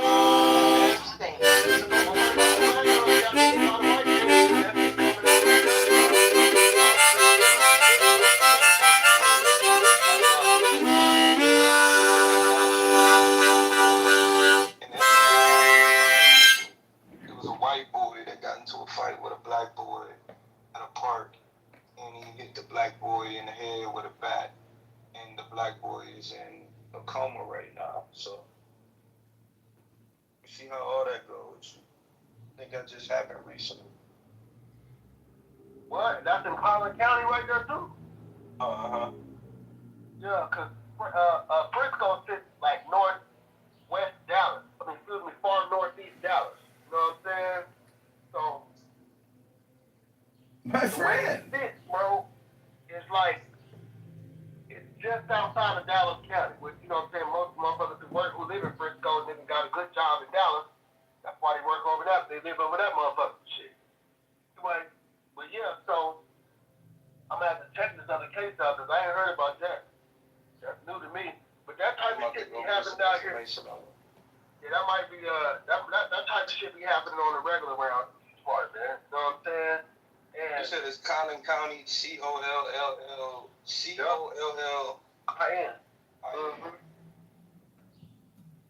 Yeah, that's where a nigga don't want to get. You don't want to catch no cases in Collin County, my guy. Can I ask a question about capital punishment, the death penalty? Get to it. What's up? So I like the saying, make the punishment fit the crime, but not necessarily every time. And so, you know, and in Chicago, we got the ankle monitors and the no cash bail. And it's a $60 million a year business putting these ankle monitors on to do GPS tracking, but you can cut the fucking monitors off. A lot of people go on the lam and go on the run, and a lot of people get away. The thing is, it's a Democrat judge doing restorative justice, and the guy who just murdered this cop, John Bartholomew, I mean, there are people that get released 30 times, 70 times, and if you read the transcript of what the judge says at the last trial, well, I think this time maybe you're actually learning, and you're developing, and becoming more mature, a grown adult, and, you know, we're going to let you out because we think this is, you know, it's not let you out like this is some kind of, anyways, back to the capital punishment thing. If you murder somebody in cold blood in a vicious way, you know, and rape them and murder their whole family, all these horrible things that people do, shouldn't the state execute that person after their trial and they're found guilty of murder in the first degree with all these additional charges? I mean, why aren't we making the punishment fit the crime? Hey, Sick, I'm gonna have to take what I said, but I don't think Big E knew what he was talking about. I thought he's from Texas and he knew what he was talking about. I can't find a case that is similar to that. The only thing I could find is a case about a 6-year-old boy getting attacked with a bat by his neighbor. Big E might not know what the fuck he was talking about. That's my misspeak. My bad. Yeah. You know, he out there in Georgia, right? I thought Big E was in Texas. He's in Texas. I don't know. I thought the nigga was in Tennessee. I don't really fuck with that nigga like that, so I don't know. But I could have swore either he from Texas or something about Texas. But that's my bad. Niggas out here spreading misinformation, bro. And I'm contributing to it. Welcome to Clubhouse. Come up here and say what you gotta say, Franklin. I read your message. I'm busy. I won't bring paying attention. But going up here and get it off your chest about how we just love white people and, you know, letting them come up on stage and dominate and shit. Come up here and get it off your chest, Papa. Come on, Fresh On. You think I've been dominating? I'm just one little tiny man with an opinion. You're not dominating. You're just not adhering to, like, you know, you're not adhering to decorum. You know, and that's not your fault. You don't know any better. That's just, you know, it's a white people thing. You know, it's just, you know, you're operating the way you're used to operating. He didn't say that. I'm just adding some extra sauce. I'm saying what I'm saying. Here's what I don't do. But come on. Here's what I don't do, right? I try to be as authentic as I can to my real self, right? So, I have opinions about the white folks, but nigga, like let's be real. If your ass gotta go down to the Social Security office to get a new Social Security card, nigga, to close on that house that you need to close on. Or nigga, you need to reach out to them white folks at the Mutual, Fidelity, Omaha, whatever the fuck bank to get up in that. You're gonna do it. So when motherfuckers get some people, and the white people in here talking to white people, nigga, you talk to white people every motherfucking day. And it's the fact that you Negroes will get on Clubhouse, and then I guess you're not successful in your conversation with white people in your real life. Because you want to come in on Clubhouse, you want to somehow satisfy your ego by, I told that whitey today. I showed whitey who got this. Now, I do that like in the real world where the money is on the line. It like really matters and it's really important. It's like really real life. Yeah, I talk to them straight like that. But I show them the same type of respect on Clubhouse I know I'm going to show them in the real world. Just like everybody else do all that old weird ass talking crazy to motherfuckers. Do some crazy ass shit like say on the dead homies or something about a Clubhouse room. I might lose it then. But I try to stay pretty principled and pretty motherfucker straight to who the fuck I am in the real world, my nigga. Like, I don't do all that old weird ass cap up in the rabbit shit.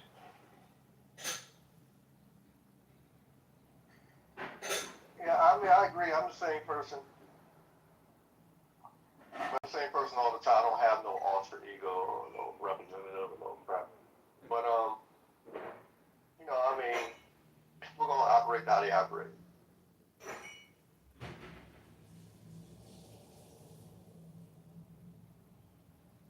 Yeah, man. To be honest with you, like, I don't even put myself in positions to really have to deal with white people in real life. Like, 99.9% of my interactions is with other black people. I really don't deal with white people. In Cleveland? How the fuck you get money?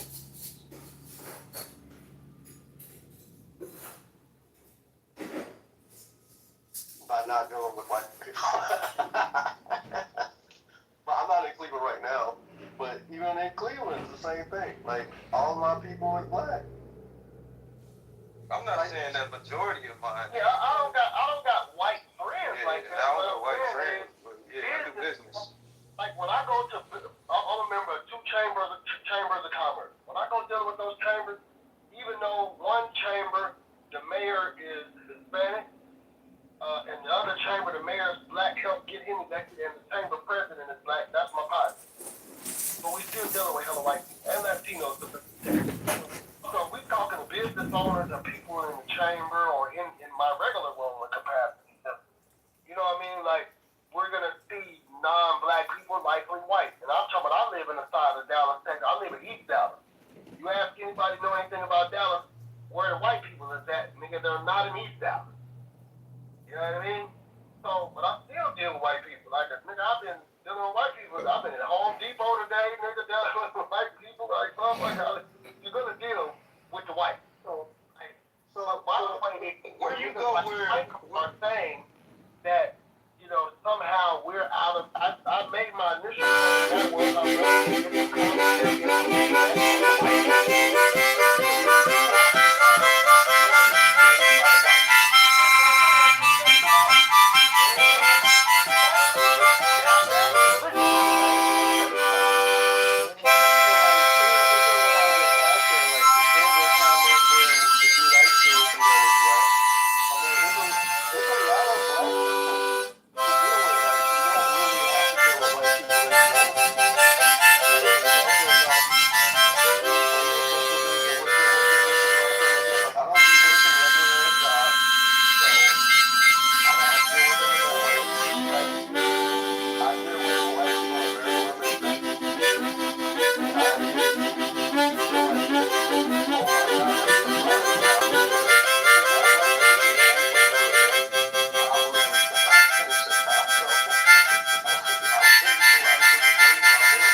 people in Atlanta and Tennessee and Texas and like, you know what I'm saying? Like, I'm not limited to local people, but even then, like I said, all I deal with is black people. Hello? So, I'm not like, saying that's a problem. I'm just saying I don't mind taking white folks' money. I don't mind taking white people's money either. But I got a question for you. I think that music is the best way to take white people's money, not by gunpoint or knife point. Hello? We about to go down the rabbit hole. So.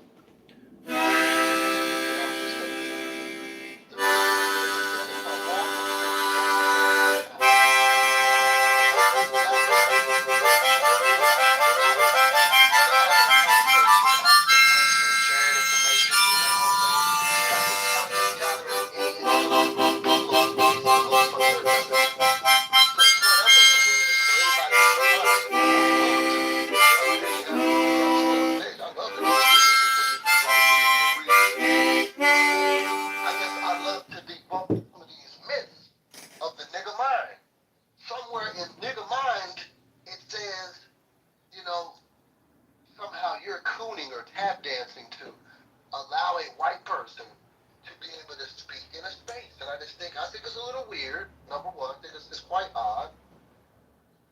And not only do I think it's quite odd, I think it just speaks to kind of our level of ignorance sometimes on how we view other people. We think we're supposed to do I guess to them what they did to us or whatever the fuck that game is, which, you know. Hey, no, Sick, you know what the funniest part about it is that I'm thinking about since you said that? The funniest part about it is they'll get mad for us having actual talks in spaces that we are controlling, right, Sick? But they be in spaces that the white man controls. Right. And they have no control in, but they talk about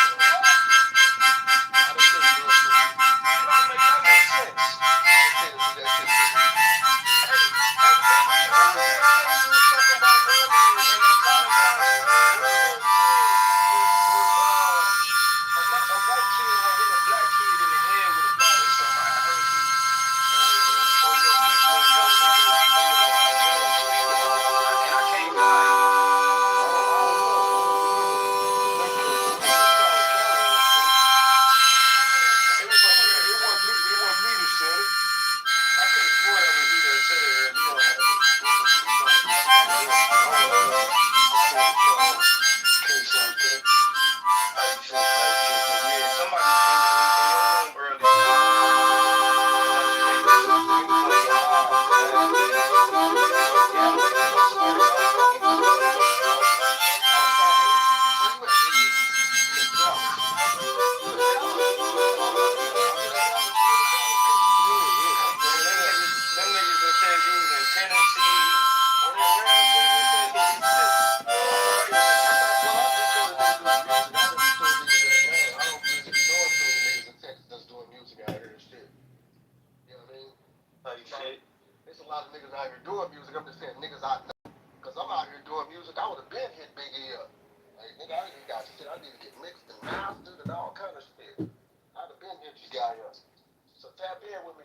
I didn't even know you fucked with the music.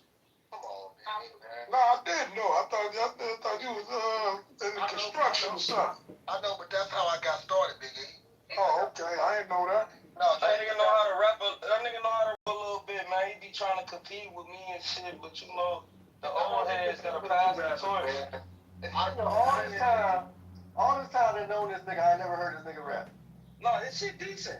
He got some smooth shit, and he got like some shit where like it's almost like that Currency and Wiz Khalifa vibe before Currency and Wiz Khalifa added on to that old school gangster shit. Like his shit nice.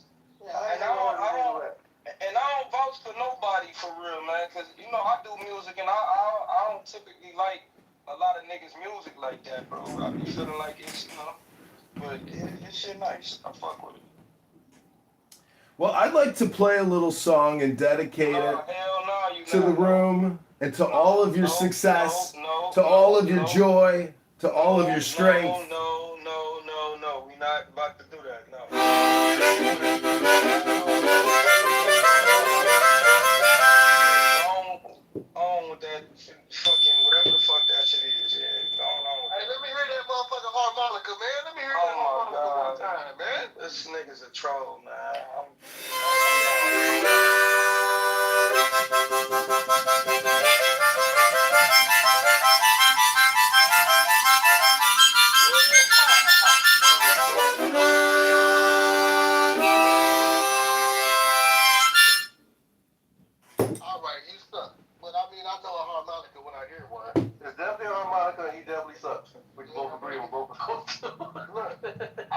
listen, I done heard some old uncles of mine, boy.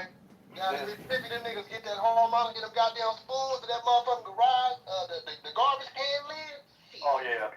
Them niggas will be out there drinking moonshine in motherfucking Mississippi all night long, going ham. Nigga, I'm under the covers like, what the fuck is wrong with these old niggas? Until I got old enough to really get it, I was like, okay, they getting it in this bitch. You know what I'm saying? Nah, man, Biggie, a lot of motherfuckers didn't know because I ain't never really used my platform to really promote the music shit because I came out of the music shit because I dropped some shit called EOTW, End of the World.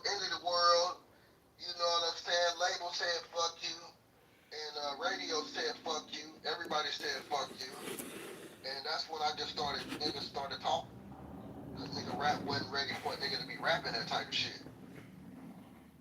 Well, I didn't know that you did music. I just never heard you. I don't know why, man. I thought you was in Florida, man. I know you from Tulsa, right? I was in Florida. Yeah, I was out of Oklahoma and shit. Yeah. Okay. I moved out here 2 years ago. I went back to Florida end of last year. You know what I'm saying? Relax and shit. I'm back in Dallas now, man. Oh, okay. Dr. King be all over. Actually, one of my partners is there out here doing what's that one little performance they be doing? The mic drop series or whatever? Yeah. On the corner mic drop, whatever. So he finna do that shit today. He just drove out here from North Carolina. What if you're an attorney? Y'all know Nasir. Nasir is, I'm about to link up with Nasir here in a few minutes.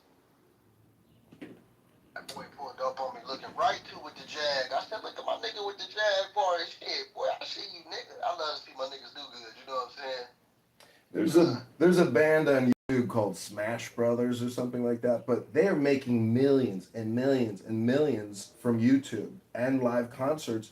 And like you said, it's the street corner mic drop. That's the format of their YouTube show.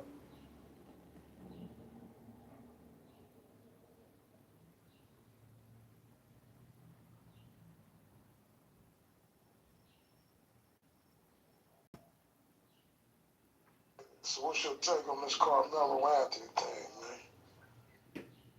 Guilty! Capital execution! Firing squad!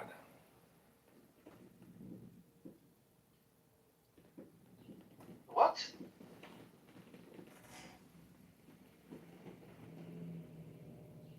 Oh, you don't believe in capital punishment? Y'all ready? Hey, alright, please don't talk while my music is playing. That's no disrespect. Can y'all hear me? There you go.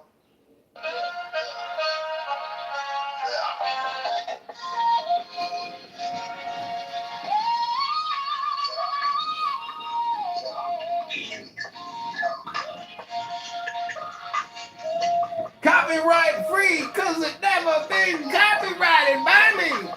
Never been put on YouTube but by me. Run it by me. Maybe I'll play it by me. Stealing your beats, eating your treats in the streets.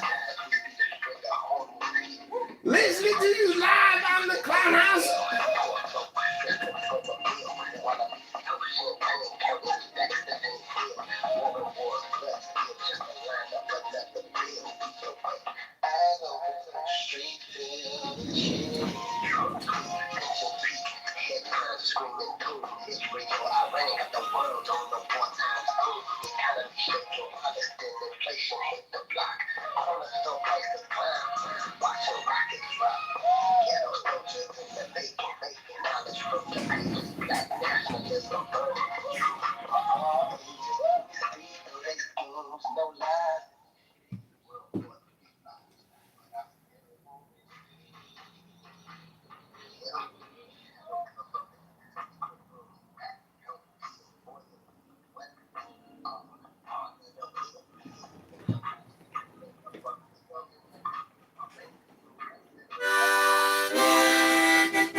Yeah, it sounds flat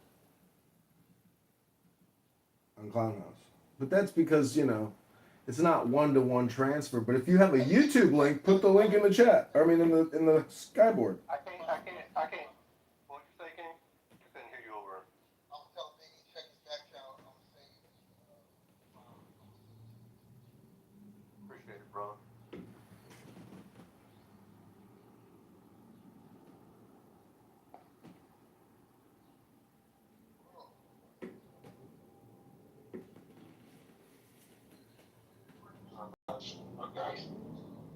You have to look at Clubhouse, you know, as modern Motown. This is a record. This room's on replay. If you treated your life in the same way that you treat Clown House, you'd have a library, a catalog. You'd monetize it eventually. Hello? Yeah, I do poetry more when I do rapping, but you know, it's a lot of relation.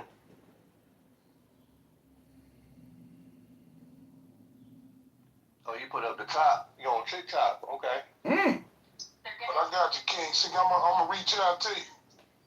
Yeah, man, I'm right here in Dallas, man. I got a whole lot of work going on, man. Yeah, no doubt. Oh my God, I'm following Mikhail. Help us get to a bag. I got something big I'm working on. You know what I'm saying? Okay, you know, that's always the move. Yeah, okay, I'm gonna get at you, and we gonna put it together. Yes, sir. All right. This guy needs a strong rebrand. Wait, why do you call it King Sick or Seek? Why not call yourself King Silk?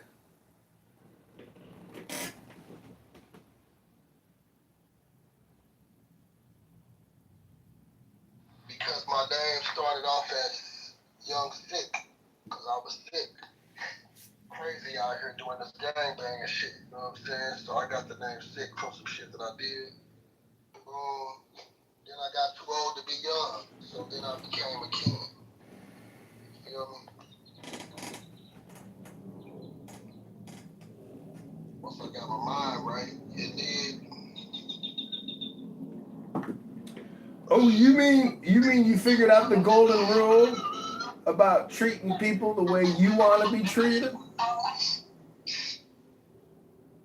Hello? Hello? You said what now? What's that?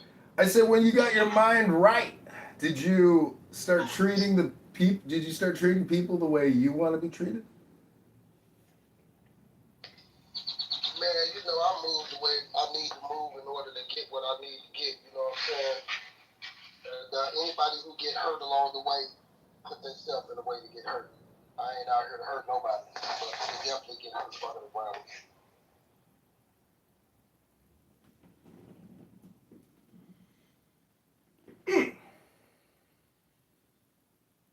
Well, I'd like to play another song, dedicate it to the Carmelo Anthony Death Records.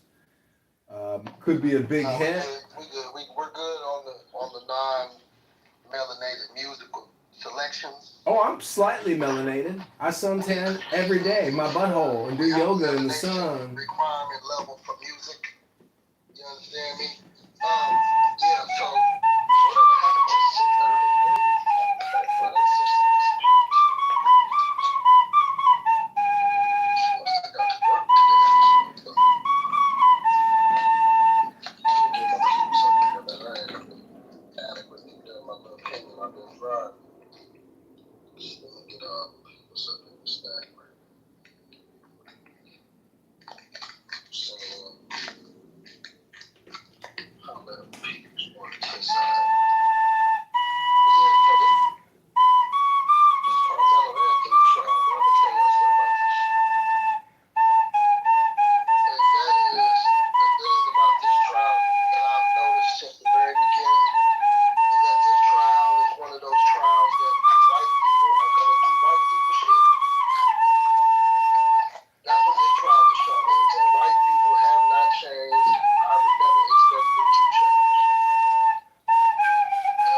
Projection alert. King, you have activated the projection alert system. we don't know. But what they do know is they Alert. good white Alert. The projection alert system has been activated. You know, seems like he was doing some good things. Same thing with that case down there in Georgia where the black boy got killed and the white boy was supposedly had a scholarship to go to all these different schools and shit like that. You know what I'm saying? Like, the white folks didn't like losing a good white boy that had a future in front of him. Carmelo Anthony did too, had a scholarship to run track. So, I think what this boils down to, and then when you actually look at Carmelo Anthony, he didn't fit none of the stereotypes that these white people was trying to put on him. Y'all remember that part? Mm-hmm. They tried to say the family bought the house with GoFundMe money. Y'all remember that shit? Mm-hmm. Yeah. Then come to find out, oh, these black people got money. Then they was mad about that. They was mad at what they was dealing with a nigga with some money. So then they just started flailing. All the parents were wrong. He shouldn't have brought this to the game. We don't know what he brought. We don't know what that man brought to the game. Then we found out, oh, it's a multi-tool. So it wasn't like a switchblade, like a straight up knife. What was the name of Carmelo Anthony's victim? Nobody even knows. Oh, I can't wait to hear Monica's room. This is the story that's never going away. This is black versus white, white versus black. This is a chess game. You have activated the projection alert system. You have activated the projection alert system. When you show up black, you gotta leave guilty. I say amen to this.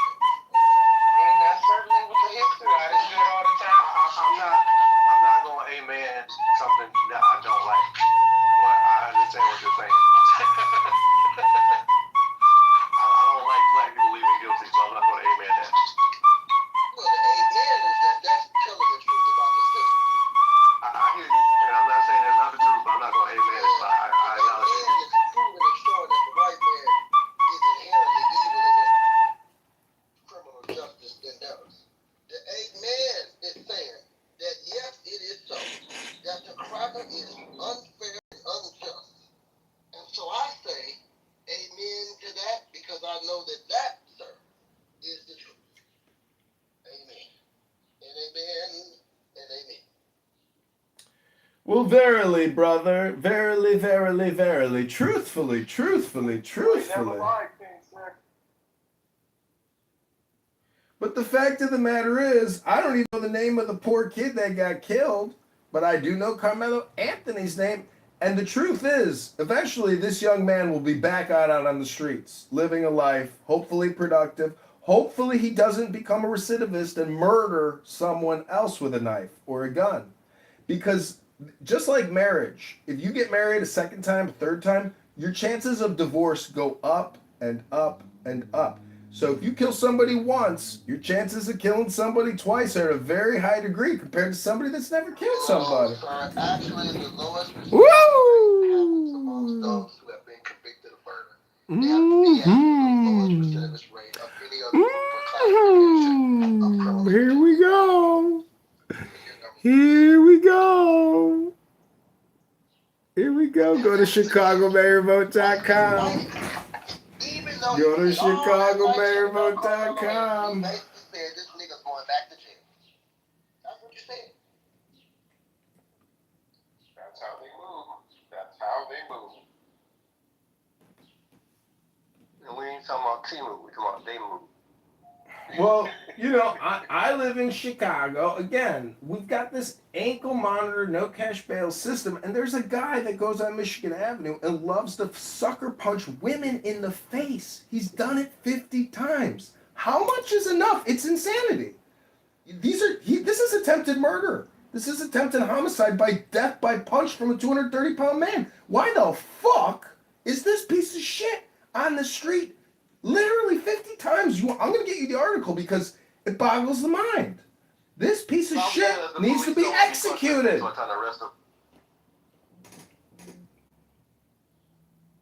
Yeah, I mean, you know, I agree with that. That, like, if you see that TV show, The Wire, it kind of gives you, like, an inside look on how police and politics and judicial and drugs and, like, that's a very cool show because it's believable.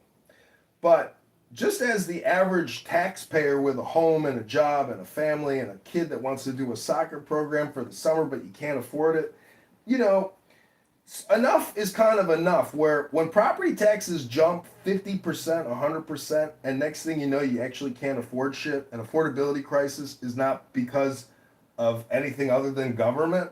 I got a question for you, Hank. Yeah, go ahead. Is paying taxes a choice? In some situations, yes. In other situations, no. What about for you? What about for you? Excuse me? Is paying taxes a choice for you? And so, again, it's the same answer, yes and no. Okay, cool.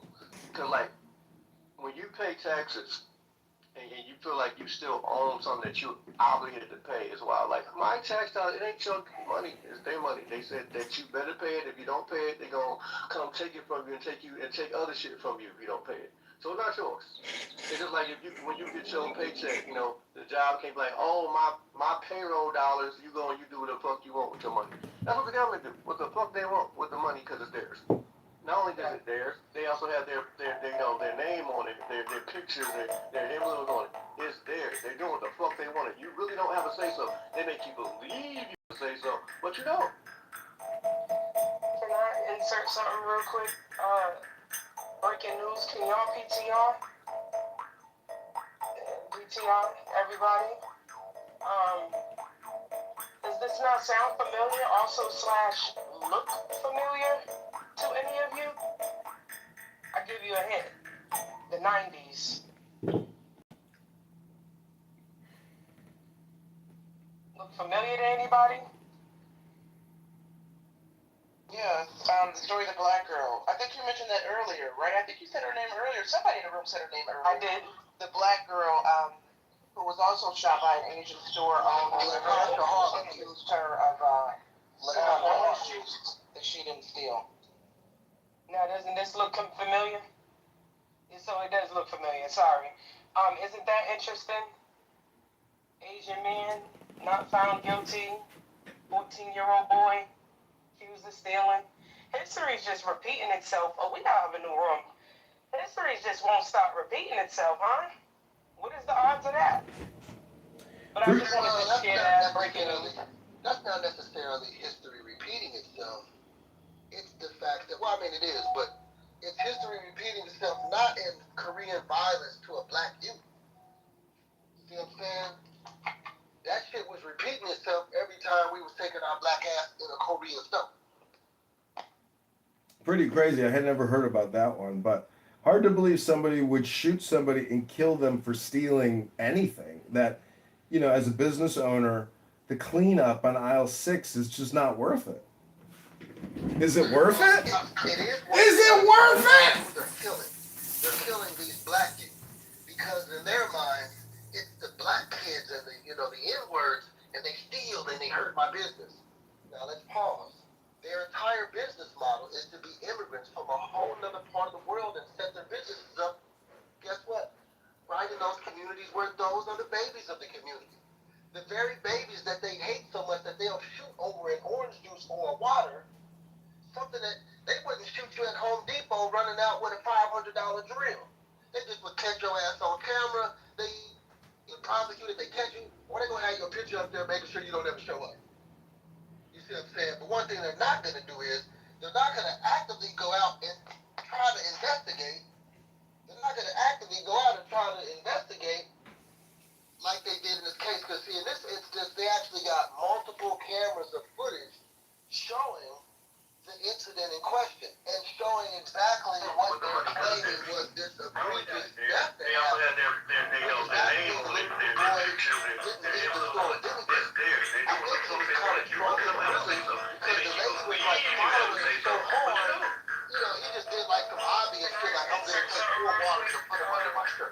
Because they're so racist, right? And so the bottom line is that at the end of the day, he didn't end up buying anything. And they said something about his dad was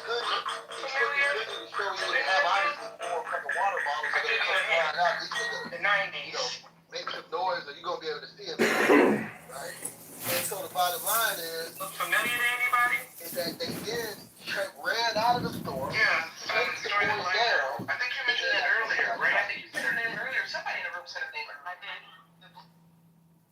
And he was found guilty, by the way, y'all, for those that were wondering. The jury his peers found him guilty for killing him, for murdering him. He was found guilty? Yes, this guy right here, he was found guilty for murdering him. I just saw that the jury found him not guilty. Yeah, I thought it was not guilty. Hold on. Let me go back. I could have sworn I just read.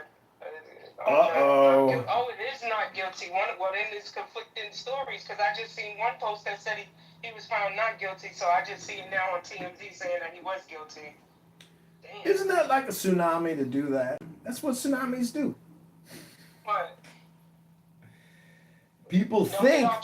Don't get off topic. People think a tsunami is just like a wave. They don't understand that the entire ocean is rising and it's about to come up over that horizon of the land. We wipe shit out. That's what we do. Reset. Cleanse the earth. Reset. Nice reset. There you go. That's what tsunamis do. I was trying to hear this. Cleanse the earth. Nice reset. See, if you want to understand Black Power, you have to go back to the Civil War. That defining moment is so critical in understanding the cultural divide in America. You know, there's 500,000 men that killed each other to the death, almost 500,000, and 2 million casualties. There was a group of outlaws known as the Immortal 13 who were white extremist abolitionists who liberated black men. 13 immortals who freed thousands of black men in America.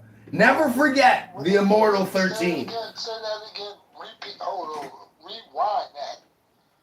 Who are these people? What was the name of the group again? The Kansas City Immortal 13. It was a gang of white extremist abolitionists that freed thousands of black men and women and children.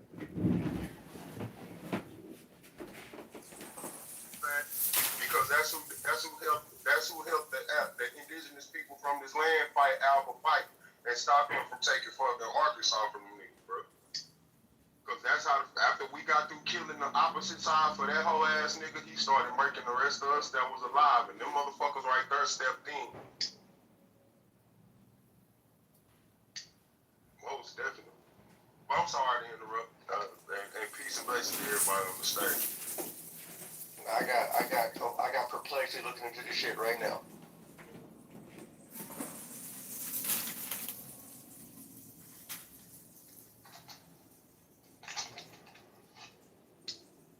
Dane Calloway gave it to me. I don't know about perplexity. If this young boy, if Carmelo Anthony was to get convicted, do y'all think that it's a strong possibility? Is this, first of all, let me say, this isn't federal, right? It's state? It's a state.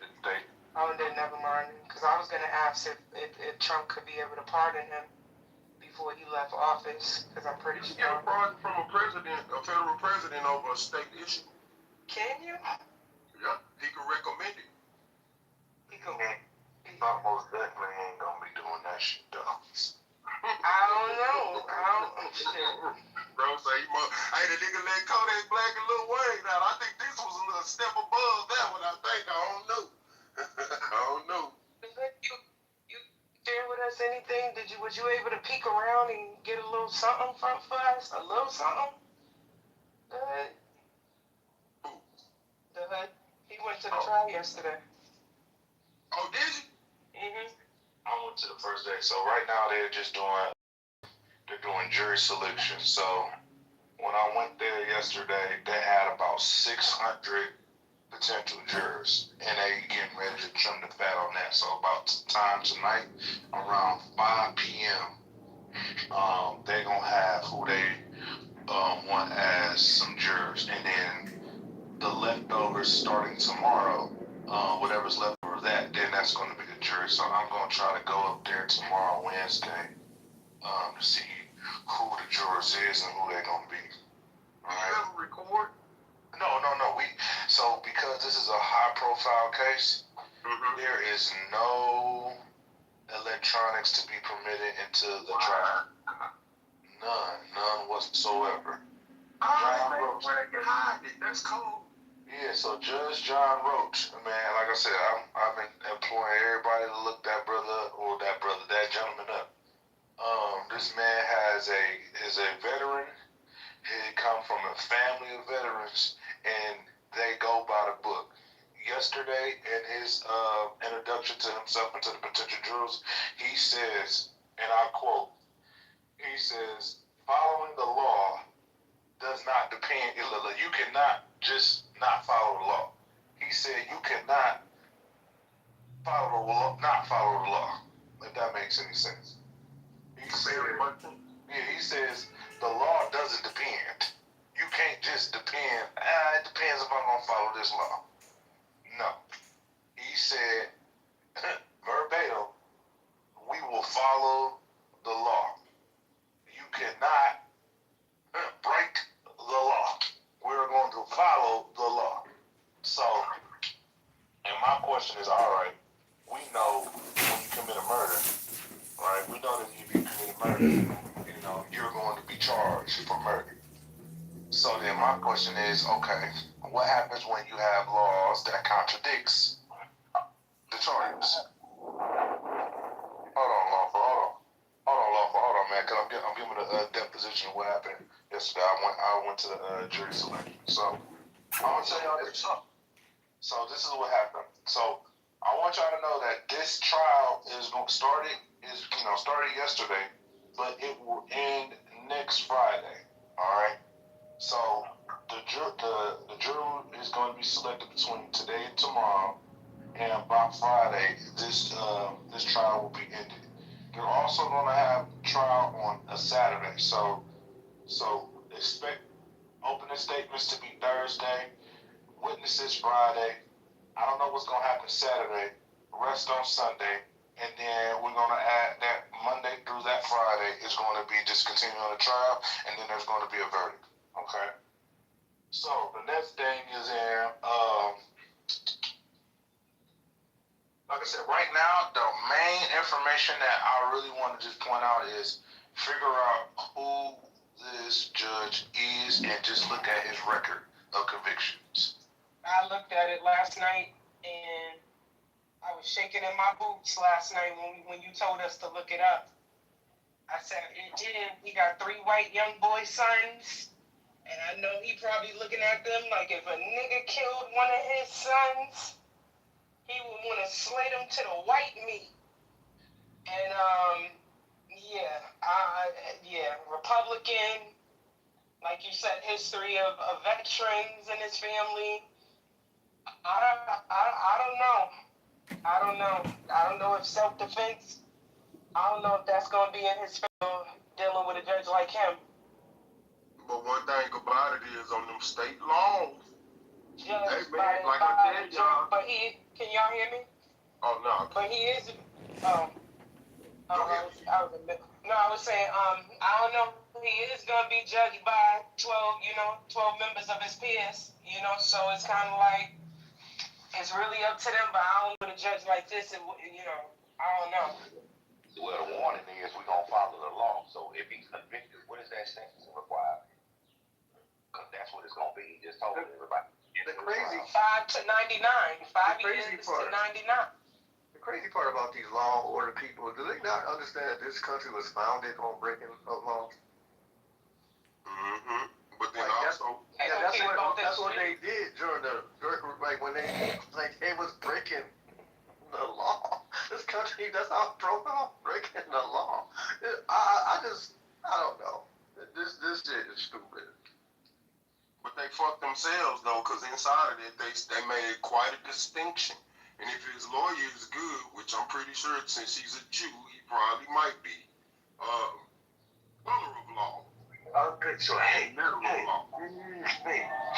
can't get the point when he said Anyway, so yeah, fucking letter of law and color of law are 2 different things. And inside that courtroom, they definitely have to go by the letter of the law.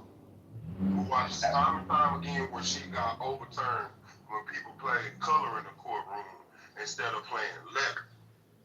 Now, by the letter of the law, in Texas, if what he explained is fucking true to the tip, he can come out of it. Probation, no probation. There's a couple people I done shot and I went home. One of them died. I still went home.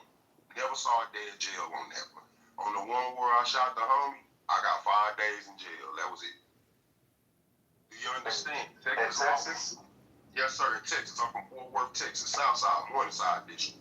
Okay. 35 Morningside. Yes, sir. So we dealing with Collin County, right? Yeah, man, McKinney, a motherfucker. That's connected to Denton. Denton, they main factor in Collin County. And McKinney is their rich white suburb, you know. And I was explaining at the tsunami this morning. We got a rail line that was supposed to be extended out there a year and 2 months ago, but they keep delaying over trying to get that overturned because their mayor, straight out his mouth, said, we don't want inner city people in our area. Who do you think they're talking about? I ain't gonna lie, y'all Fort Worth niggas is wild though. I ain't gonna hold you. Hey, hold on, man. You're not gonna do us like that. These Fort Worth niggas is wild though, man. You can't We don't react, baby. We respond. We don't really do too much. No, but Dom, listen. When I went to this, when I went and I seen just the atmosphere of the trial, y'all. Like I said, it's a lot of things. Listen. Denton County, Collin County, that is a money-making county. They don't really want to deal with this shit. But if they gonna deal with it, they gonna deal with it how they see fit. And just off of this, doing it. Why you interruption? Why did you interrupt? Go ahead, I'm listening. I didn't know he was talking. Oh, well he is. Go ahead. Now, what kind of county? It's a rich county. I'm following. we're talking about Collin County is a rich county, all right? This is the place where you got Frisco, you got, as my brother Don was saying, you got Frisco, McKinney, Plano East, Little Elm, Open Greenville. Yep. So these counties is where a lot of money is being made, all right? They having Universal Studios being amusement park being built as we speak right now. So this case right here, it being so much of a high profile case, this can impact the money that's being going there. All right. Also, I'm just gonna give y'all just some off the record intel. They're saying that so this is what I'm gonna just say. So I was sitting next to a brother that has a child that goes to one of those school districts, all right? So in this a school district, he telling me the laws or how these activities go, how the track and field, how they just function, all right? He's telling me that, during that day, the day Carmelo allegedly stabbed Austin Metcalf, the day it was raining. He said it was raining that day, all right? So he said during that day when I was picking up my daughter, just how the atmosphere was, it was just like, it was just a hunky-dory, it was cool, but it was raining. So if it was raining, you got your equipment that could have been damaged, your equipment that could have been blown away by the wind, because the weather implementation caused the delays of the track and field, right? So the brother tells me, he said, listen, that day when I dropped my daughter off, it was around like 11 or 1, and the weather it would beat down rain, it'll get windy, and then it'll stop. Then he said some of those tents that were up, because every school does indeed have a tent. Every school does have a place where the athletes can go. But because it was a social event, because it was individuals that were interacting with one another, and there was a delayed game, everybody was socializing with one another, right? So he said during that event, the only school that didn't have their tent down was the tent where Carmelo and Mr. Metcalf were engaged at. Right? Then he said this. He said, "Have y'all heard any intel of the Metcalf boys being on the track and field team?" I said, "I haven't heard that." He said, "Due to my ear to the streets and me being from Frisco, there is some talk saying that the Metcalf boys were not a part of the track and field team." At first I was like, well, hold on, wait a second. Hold on. They had to be on the track and field team. They're just being spectators. Right, he said, but during school hours, and this is between 11 and 1. And wherever they were at, they both weren't at their mutual schools, if that makes sense. You found my channel. I'm not going to ask you to like or subscribe, but where the track event was, it wasn't at Austin Metcalf's school or Carmelo Anthony's school. This is at a mutual And they're so clownish and so crazy and just delusional. They think taking from somebody to give from somebody else is the basis of an economy. That's not. The basis of an economy is running a business profitably. It's a simple equation. The good metaphor is a pizza shop or any kind of small business. They can't run the way your government runs. Shouldn't we have the same standard there's a lot between what we can do in our personal lives as entrepreneurs and business people as opposed to what our elected political leaders are doing? They're borrowing from the banks on your back without your authorization. That's taxation without school district, how they handle their children, they have a lot of flexibility where some kids can be able to go to events although they may not be participating in. If that makes sense. That's a school district grounds that they were on during those hours. So they had every right to be there. They just weren't supposed to be down there where the athletes were because you're not performing. That's why anybody keeps athletes separate from the crowd because sometimes the crowds are uncontrollable. Mind you, there is evidence from Facebook or social media posts where those boys had words. That little girl who decided to talk to the TV is also one of the little girls who was at the situation that they had beforehand that started the situation. That's why she knew so much about what was going on. And if y'all were paying attention from the time where he first got picked up, there was a lot of people talking about that situation that went to that school. You can read as a person who goddamn used to be in these schools, inner city or rich areas. You know what went on when you was there. And what do you know about life? Same shit, different toilet. Just because you doing it now, we was doing it back then. Where you think you get the inspiration to do it now. So by reading those posts, you can tell what went on. Those twin boys was harassing that man. Anybody that was paying attention to the news would hear that those young gentlemen are decorated Brazilian Jiu-Jitsu players. Now, those gentlemen in Carmelo Anthony. Now, they would have, not Anthony, or yeah, that's his name. If they would have got a hold of the little cuz and got the twisting him up and shit, nobody would have done nothing about that. So I'm glad that you said that because, again, with my unconfirmed source, when we're talking about the weight size, they said that Carmelo Anthony is a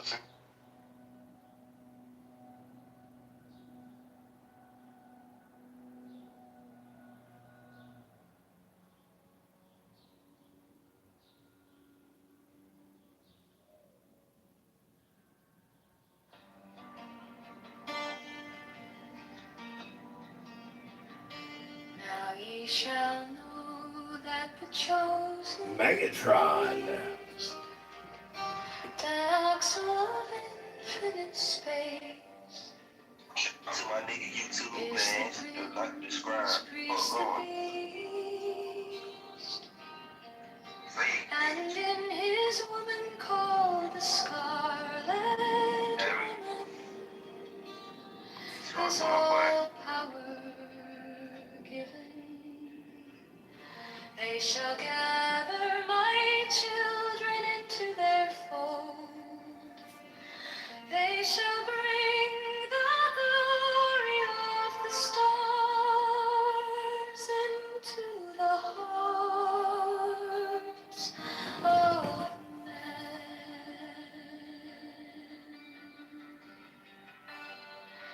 16, for he is ever a sun and she a moon. But to him is the winged secret flame, and to her the stooping starlight. But we are not so chosen. 18 birds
These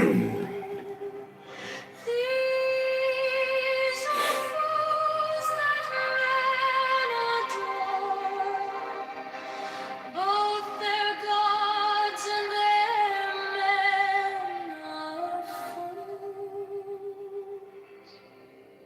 12 come forth, O children, under the stars, and take your fill of love. 13, I am above you, and in you my ecstasy is in yours.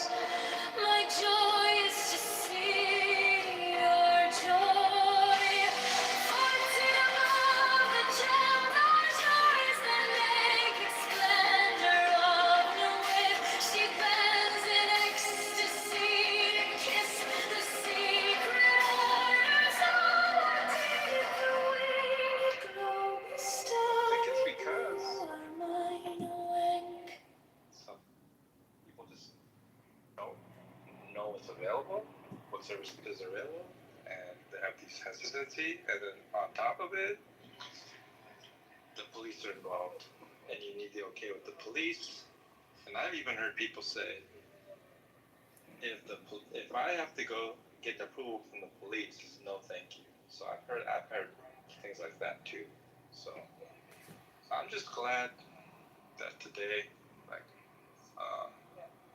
in these days, I think there's actual traction. There's been traction since the day that I started this, which was February 7th, and I think it's been slowly progressing to something very positive, even before I came here. John, are you voting for Spencer Pratt? Are you gonna vote for Spencer Pratt or Karen Bass?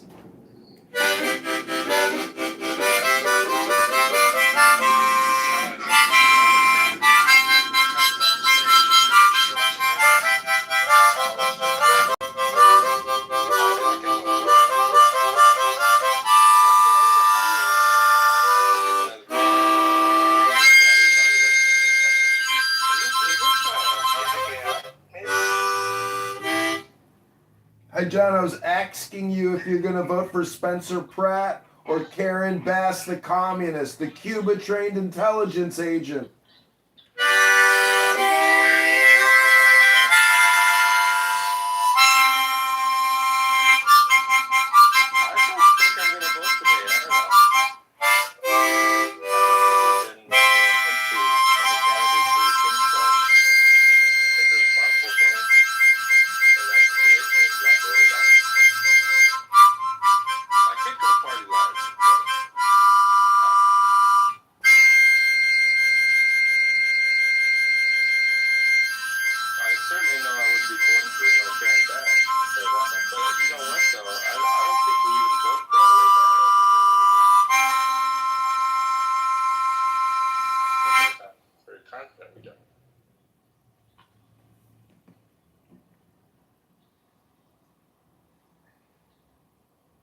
So how you doing, Clipper?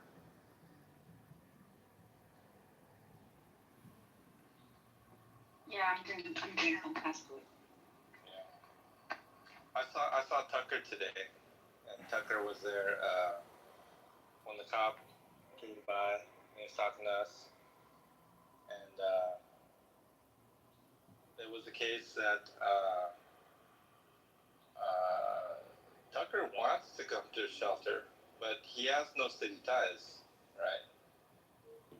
And I remember the guy coming in now, he goes, Tucker's been homeless longer than I have in this town.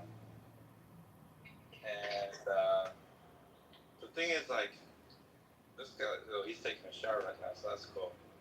But the thing about the situation here is, listen, I don't hate Tucker, but I'm not going to vouch for him, right? And the last thing, I know he was at another shelter called Yale, and he got kicked out, and I don't even know what reason for. I can guess, but I don't really care. But from what I know, I'm not going to put my name out there I'm not gonna put, like the cop right now. He made a call, on his own to get him in here, and so he's literally already in the compounds right now. He's in the shower right now, and they're gonna give him a bed in a few minutes. So your guys are moving in with you? The what? Your guys are moving in with you? Yeah, as of today, as of right now, he is literally in the compound, about to be fully checked in. And then as soon as he checks in, he has some government things to deal with, and I'm going to give him a ride for that. He was about to do that, and just so happened the cop happened to show up. And so the timing is right for everything to happen in the way that it did. Amen. About your case, dear? No, he's just an officer. He's not a district attorney. He's not anything like that, So there's no need for me to talk to him about anything like that. John, can I quickly ask you a question? When was the last time you read the Bible, John? Did I read the Bible? Dude, I read all the time. Why would you even ask a question like that? Oh, because I love the Bible, so I just wanted to ask you if you read the Bible recently. Why would you do that? Also sometimes, I access the Bible through memorization. So I just have certain memory verses. There's tons of them. And there's certain focuses that I have. And I just recite it, You know Numbers 31? Would you say Matthew 1? Is that what you said? Numbers. Numbers? Yeah. 31. Numbers 31. No, I don't. It's the one.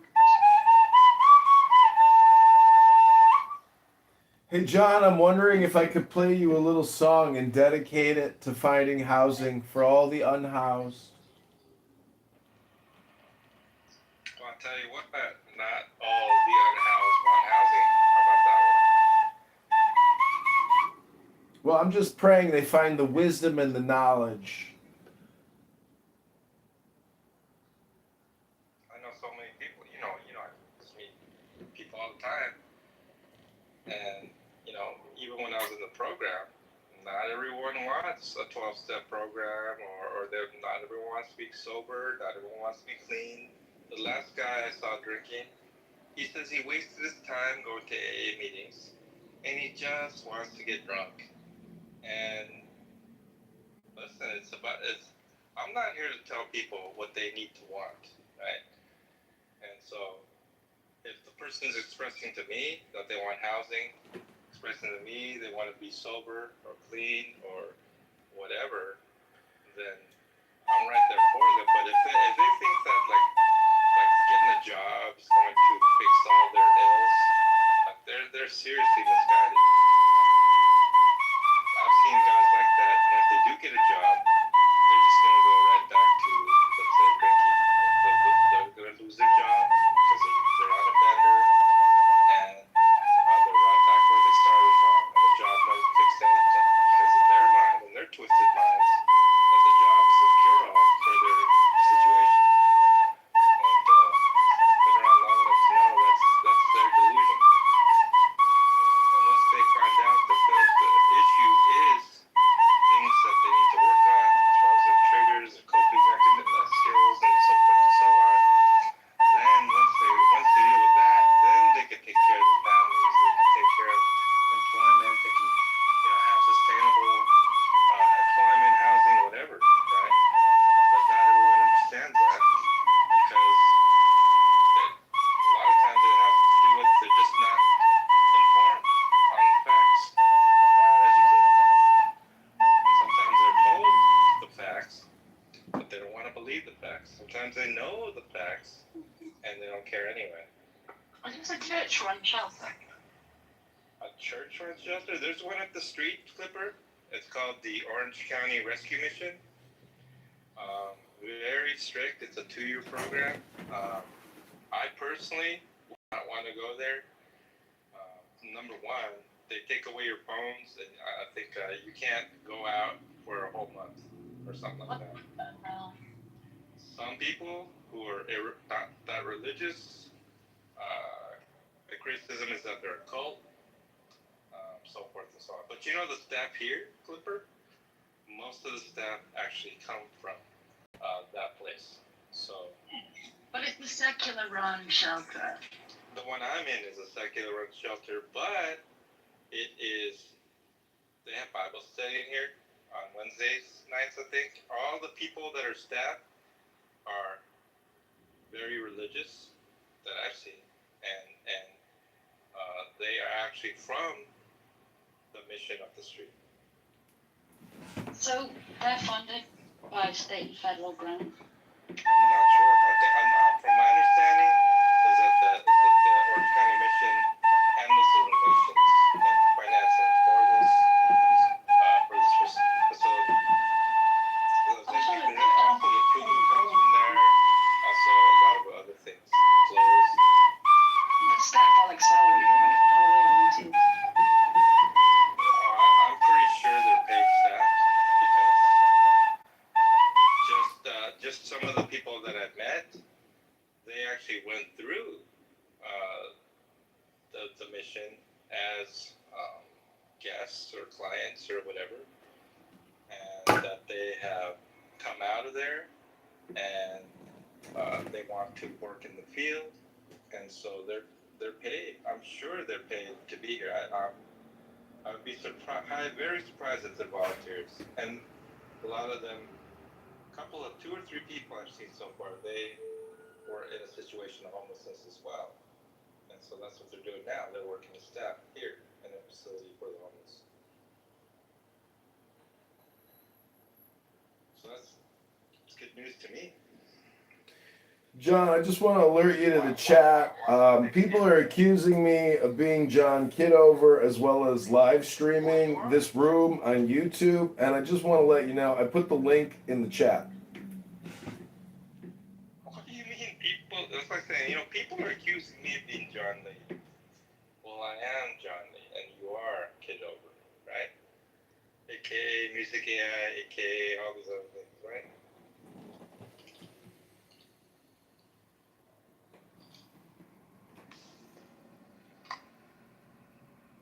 But I am so encouraged to see a person move in today.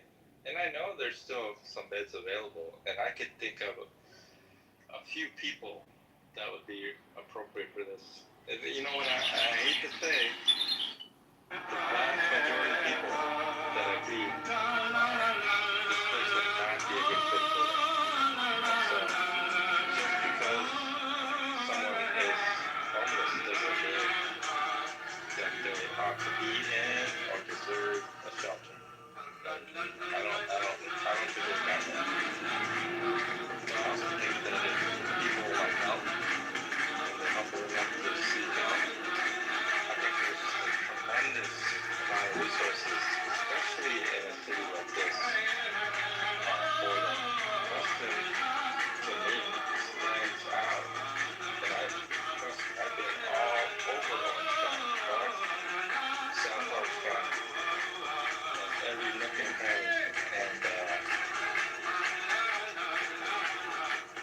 And although I'm not allowed to go visit, like Yale or Bridges or something like these shelters, I meet people that come out for the day. And what do I see when they come out for the day? They'll buy food.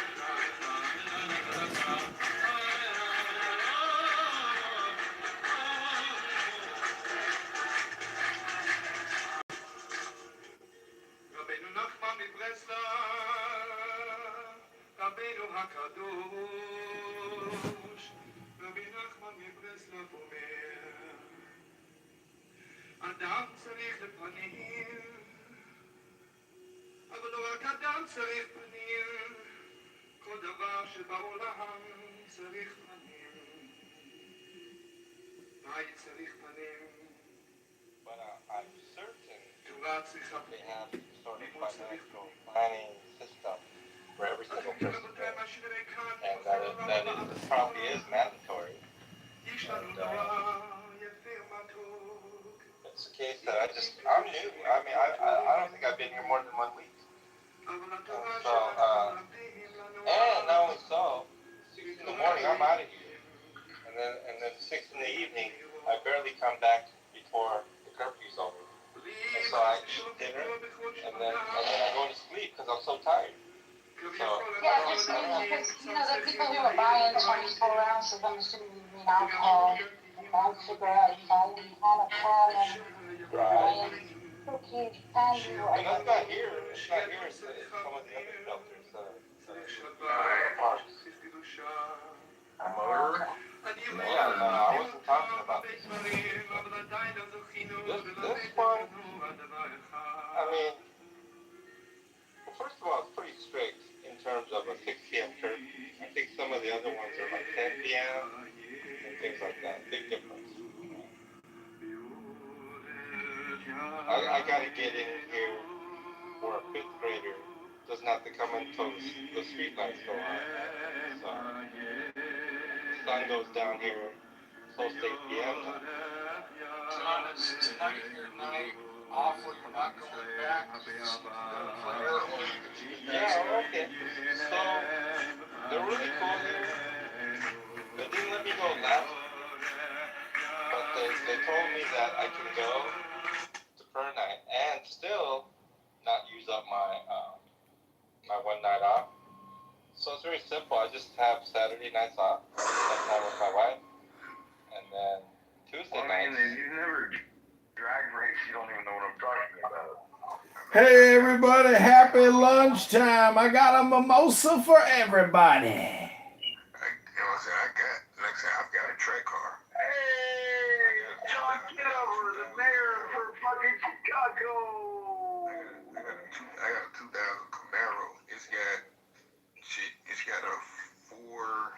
got a 468 in it. Oh my goodness. What the fuck? 468. Yep, it's a DBR. It's a DBR. What's that? A 7.7? I don't know what the fuck it is. It's a 454 that I bought stroke. It's a 454. Oh yeah, it's a 7.7. Yeah, 454 is a 7.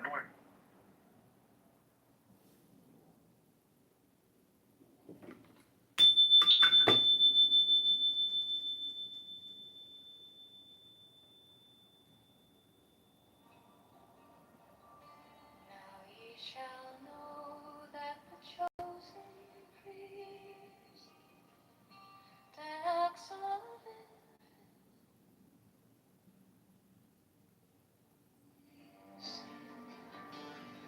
is the prince, priest, the beast, and in his woman called the Scarlet Woman is all power given. They shall gather my children into their fold. They shall bring the glory of the stars into the hearts of men.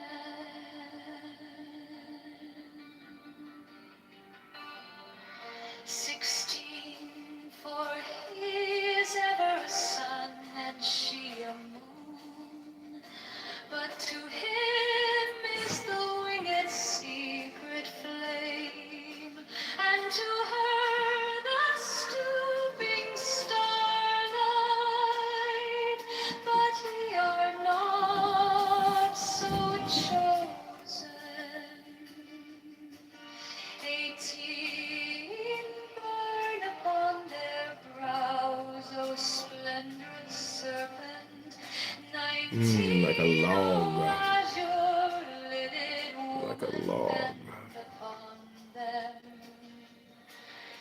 20 the key of the rituals is in the secret word which I have given unto him. Oh, likewise.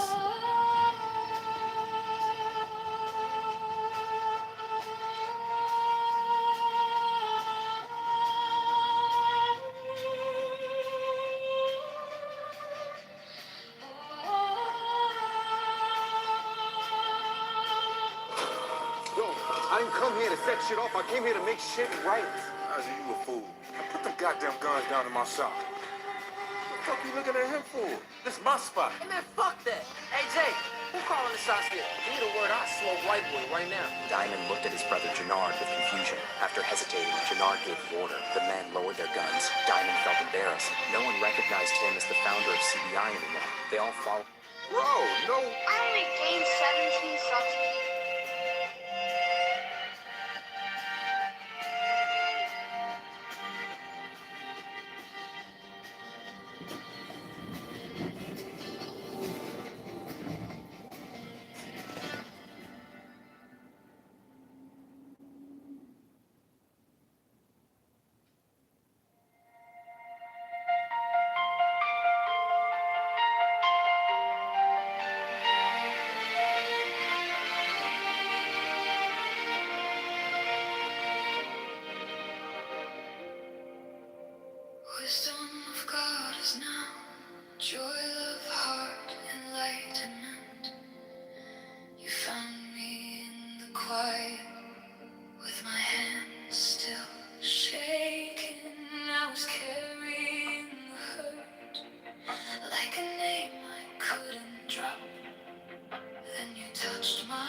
rotten child of my father and mother. My father is dead, my mother bore me with labor and pain and fear. By my body I invoke thee.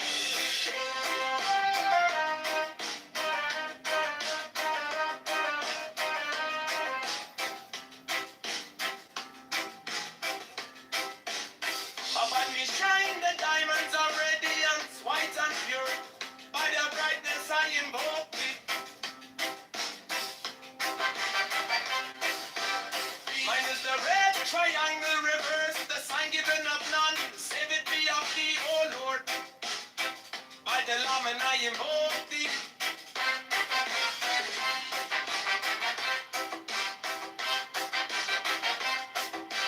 Free mine is the garment of white, sown with gold. The flashing of eye that I wear by my robe I invoke thee. Mine is the sign of a prophet and typhon. By the sign I invoke thee. For mine is the turban of white and gold, and mine the blue vigor of the intimate hair. By my crown I invoke thee. My fingers travel on the beads of pearl, so run I after thee in thy car of glory. By my fingers I invoke thee. I hear the wand of double power in the voice of the master. Abraham, Abra, by the word I invoke thee. Be mine are the dark blue waves of music in the song that I made of to invoke thee. During this scene, we can see this peculiar character played by three Bales. In case you don't know, he's a 14-year-old Australian boy who has never been fighting for video image society because he was bullied in his office. Thanks to that video, several celebrities supported him, and one of them was director George Miller himself, who invited him to participate in the film 3,000 Years of Waiting for You. Since he liked his participation, he offered him a small role again without utility role in Furiosa. Another interesting fact is that actress Elsa Pataki, using his wife, appeared on Instagram that she had a small role in Furiosa. She actually plays two characters in the film, one being totally recognizable and the other not. In the first minutes of the film, you can see her as Ronald Googling, who helps Furiosa's mother and later she appears completely made up as Morgan, and now on Dementor's team. Did you know that in your view? 100 years from now, all of us would be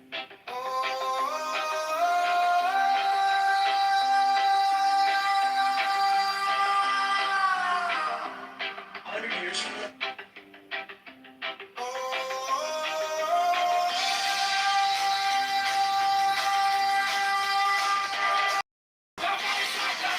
The legendary murder of Methuselah slew his enemies in a single strike and then rescued the angels from the grave. From that day on, this first land became forbidden ground. Any human who set foot here was as good as dead. But the birds behind me were closing in fast. The way was strong. I had no choice. I had to protect my family. So I ran straight into the forbidden zone. Most of the pursuers saw the danger and stopped in their tracks. But a few of them kept coming. They were getting closer. I handed my family off to my oldest son and stayed behind to buy them time. Then, out of nowhere, the pursuers turned and fled.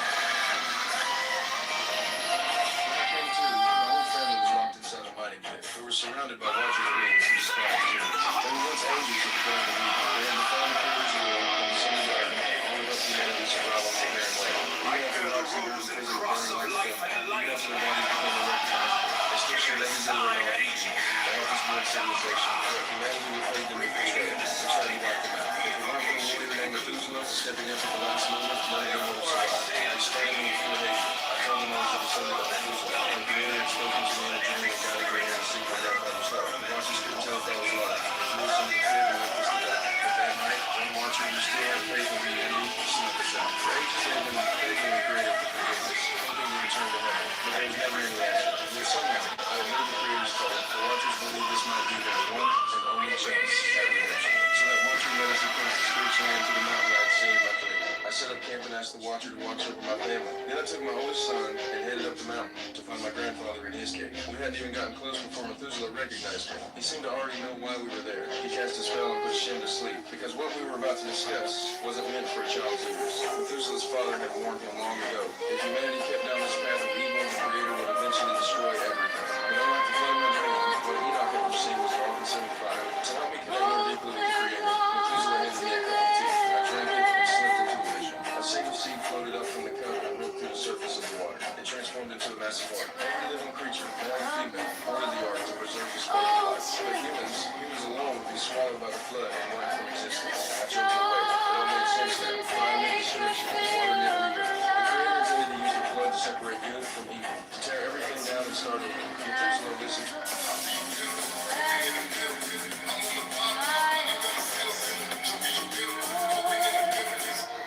My joy is to see your joy. For to love the child shines the naked splendor of the night. She bends and kisses to see, kisses to see. And so I take the winged glow, the starry blue. We're printing money.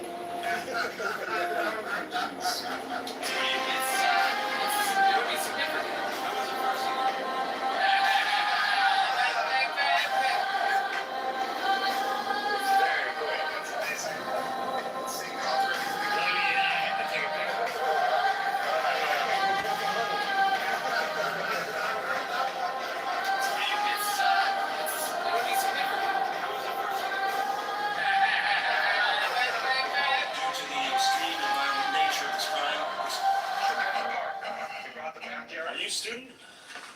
Do you work? And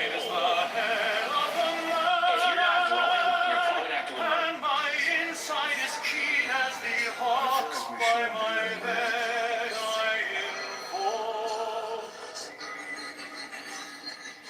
I am the only begotten child of my father and mother. My father is dead.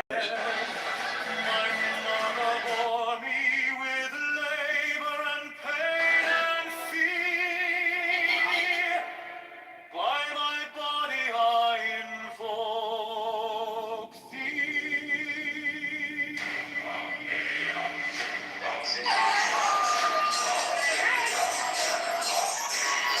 Out beshine the diamonds of radiance, white and pure. By their brightness I invoke thee. Mine is the red triangle, reverse the sign given of none, save it be of thee, O Lord. By the lamen I invoke thee. Mine is the garment of white, sewn with gold, the flashing of day that I wear. By my robe I invoke thee. Mine is the sign of the prophet and Typhoon. By the sign I invoke thee. Mine is the turban of white and gold, and mine the blue figure of the intermediate. By my crown I invoke thee. My fingers tremble on the beat of earth, so run I after thee in thy car of glory.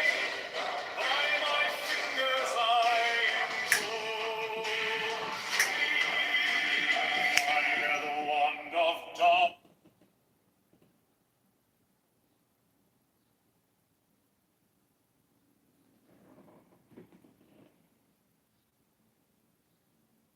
Nice. Hey everybody, happy Pride Month. See you at the Pride Parade. I got my bikini ready. Yay! Yay! Wear the bikini, John. I got coconut butter oil for your buttholes. Ooh.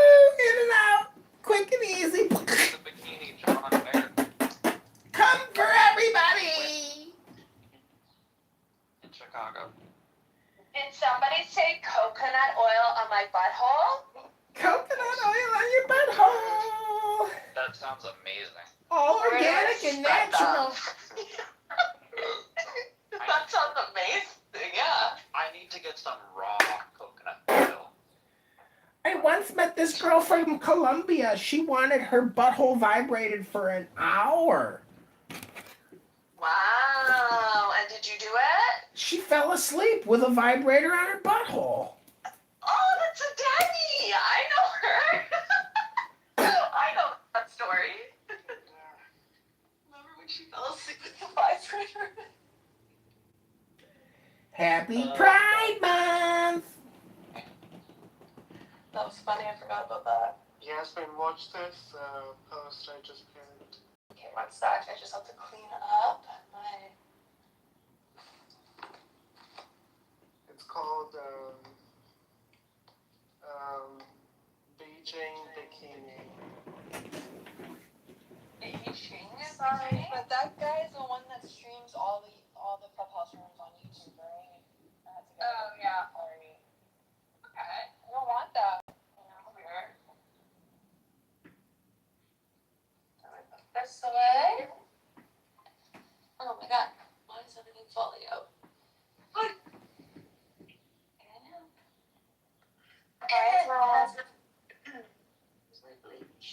Where are the witches and the beacons? I had to block them. The witches went crazy on me. I blocked them, and they were following me on TikTok. Oh my god. Actual witches. Oh. With a frog's eye and a bastard. Oh my gosh, are you a voice actor? I probably should. You should be, yeah. I should introduce you to my agent. Yes, by all means. I can speak with a transatlantic accent, just like in the 1950s. Remember, this is brought to you by the moral servants. Wow. Ron's great at that, yep. Mm-hmm. It's one of my hobbies. He's also a talented musician and other things. Very cool. Very cool. Yeah, that's why I'm into voices, because I like sounds. I get that. Obsessed with Music sounds. music, sounds, Yeah. musicians. Instruments. Very sensitive to sound. Very.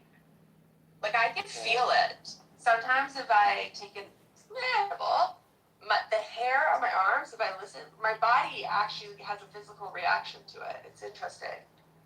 To what? You were cutting off when you said Music. Oh, to mute? Yeah. Yeah. Yes, like I just have to listen to it and it makes my body, like I can feel it on my body. Yeah, Cool. That's what music does. Okay, Yasmin, Yeah. have you finished cleaning? Yeah, hold on a sec. You need to wash. You need to wash dishes on that?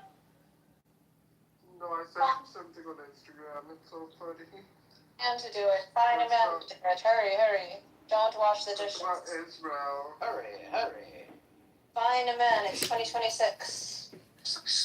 The men should be watching the dishes. Up with the times. Yeah.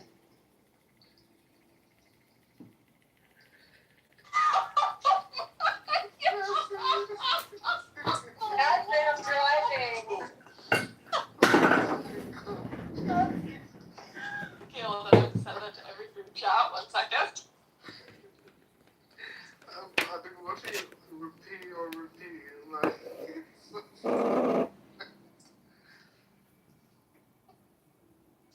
Honestly. you say, Allah, and boom, missile.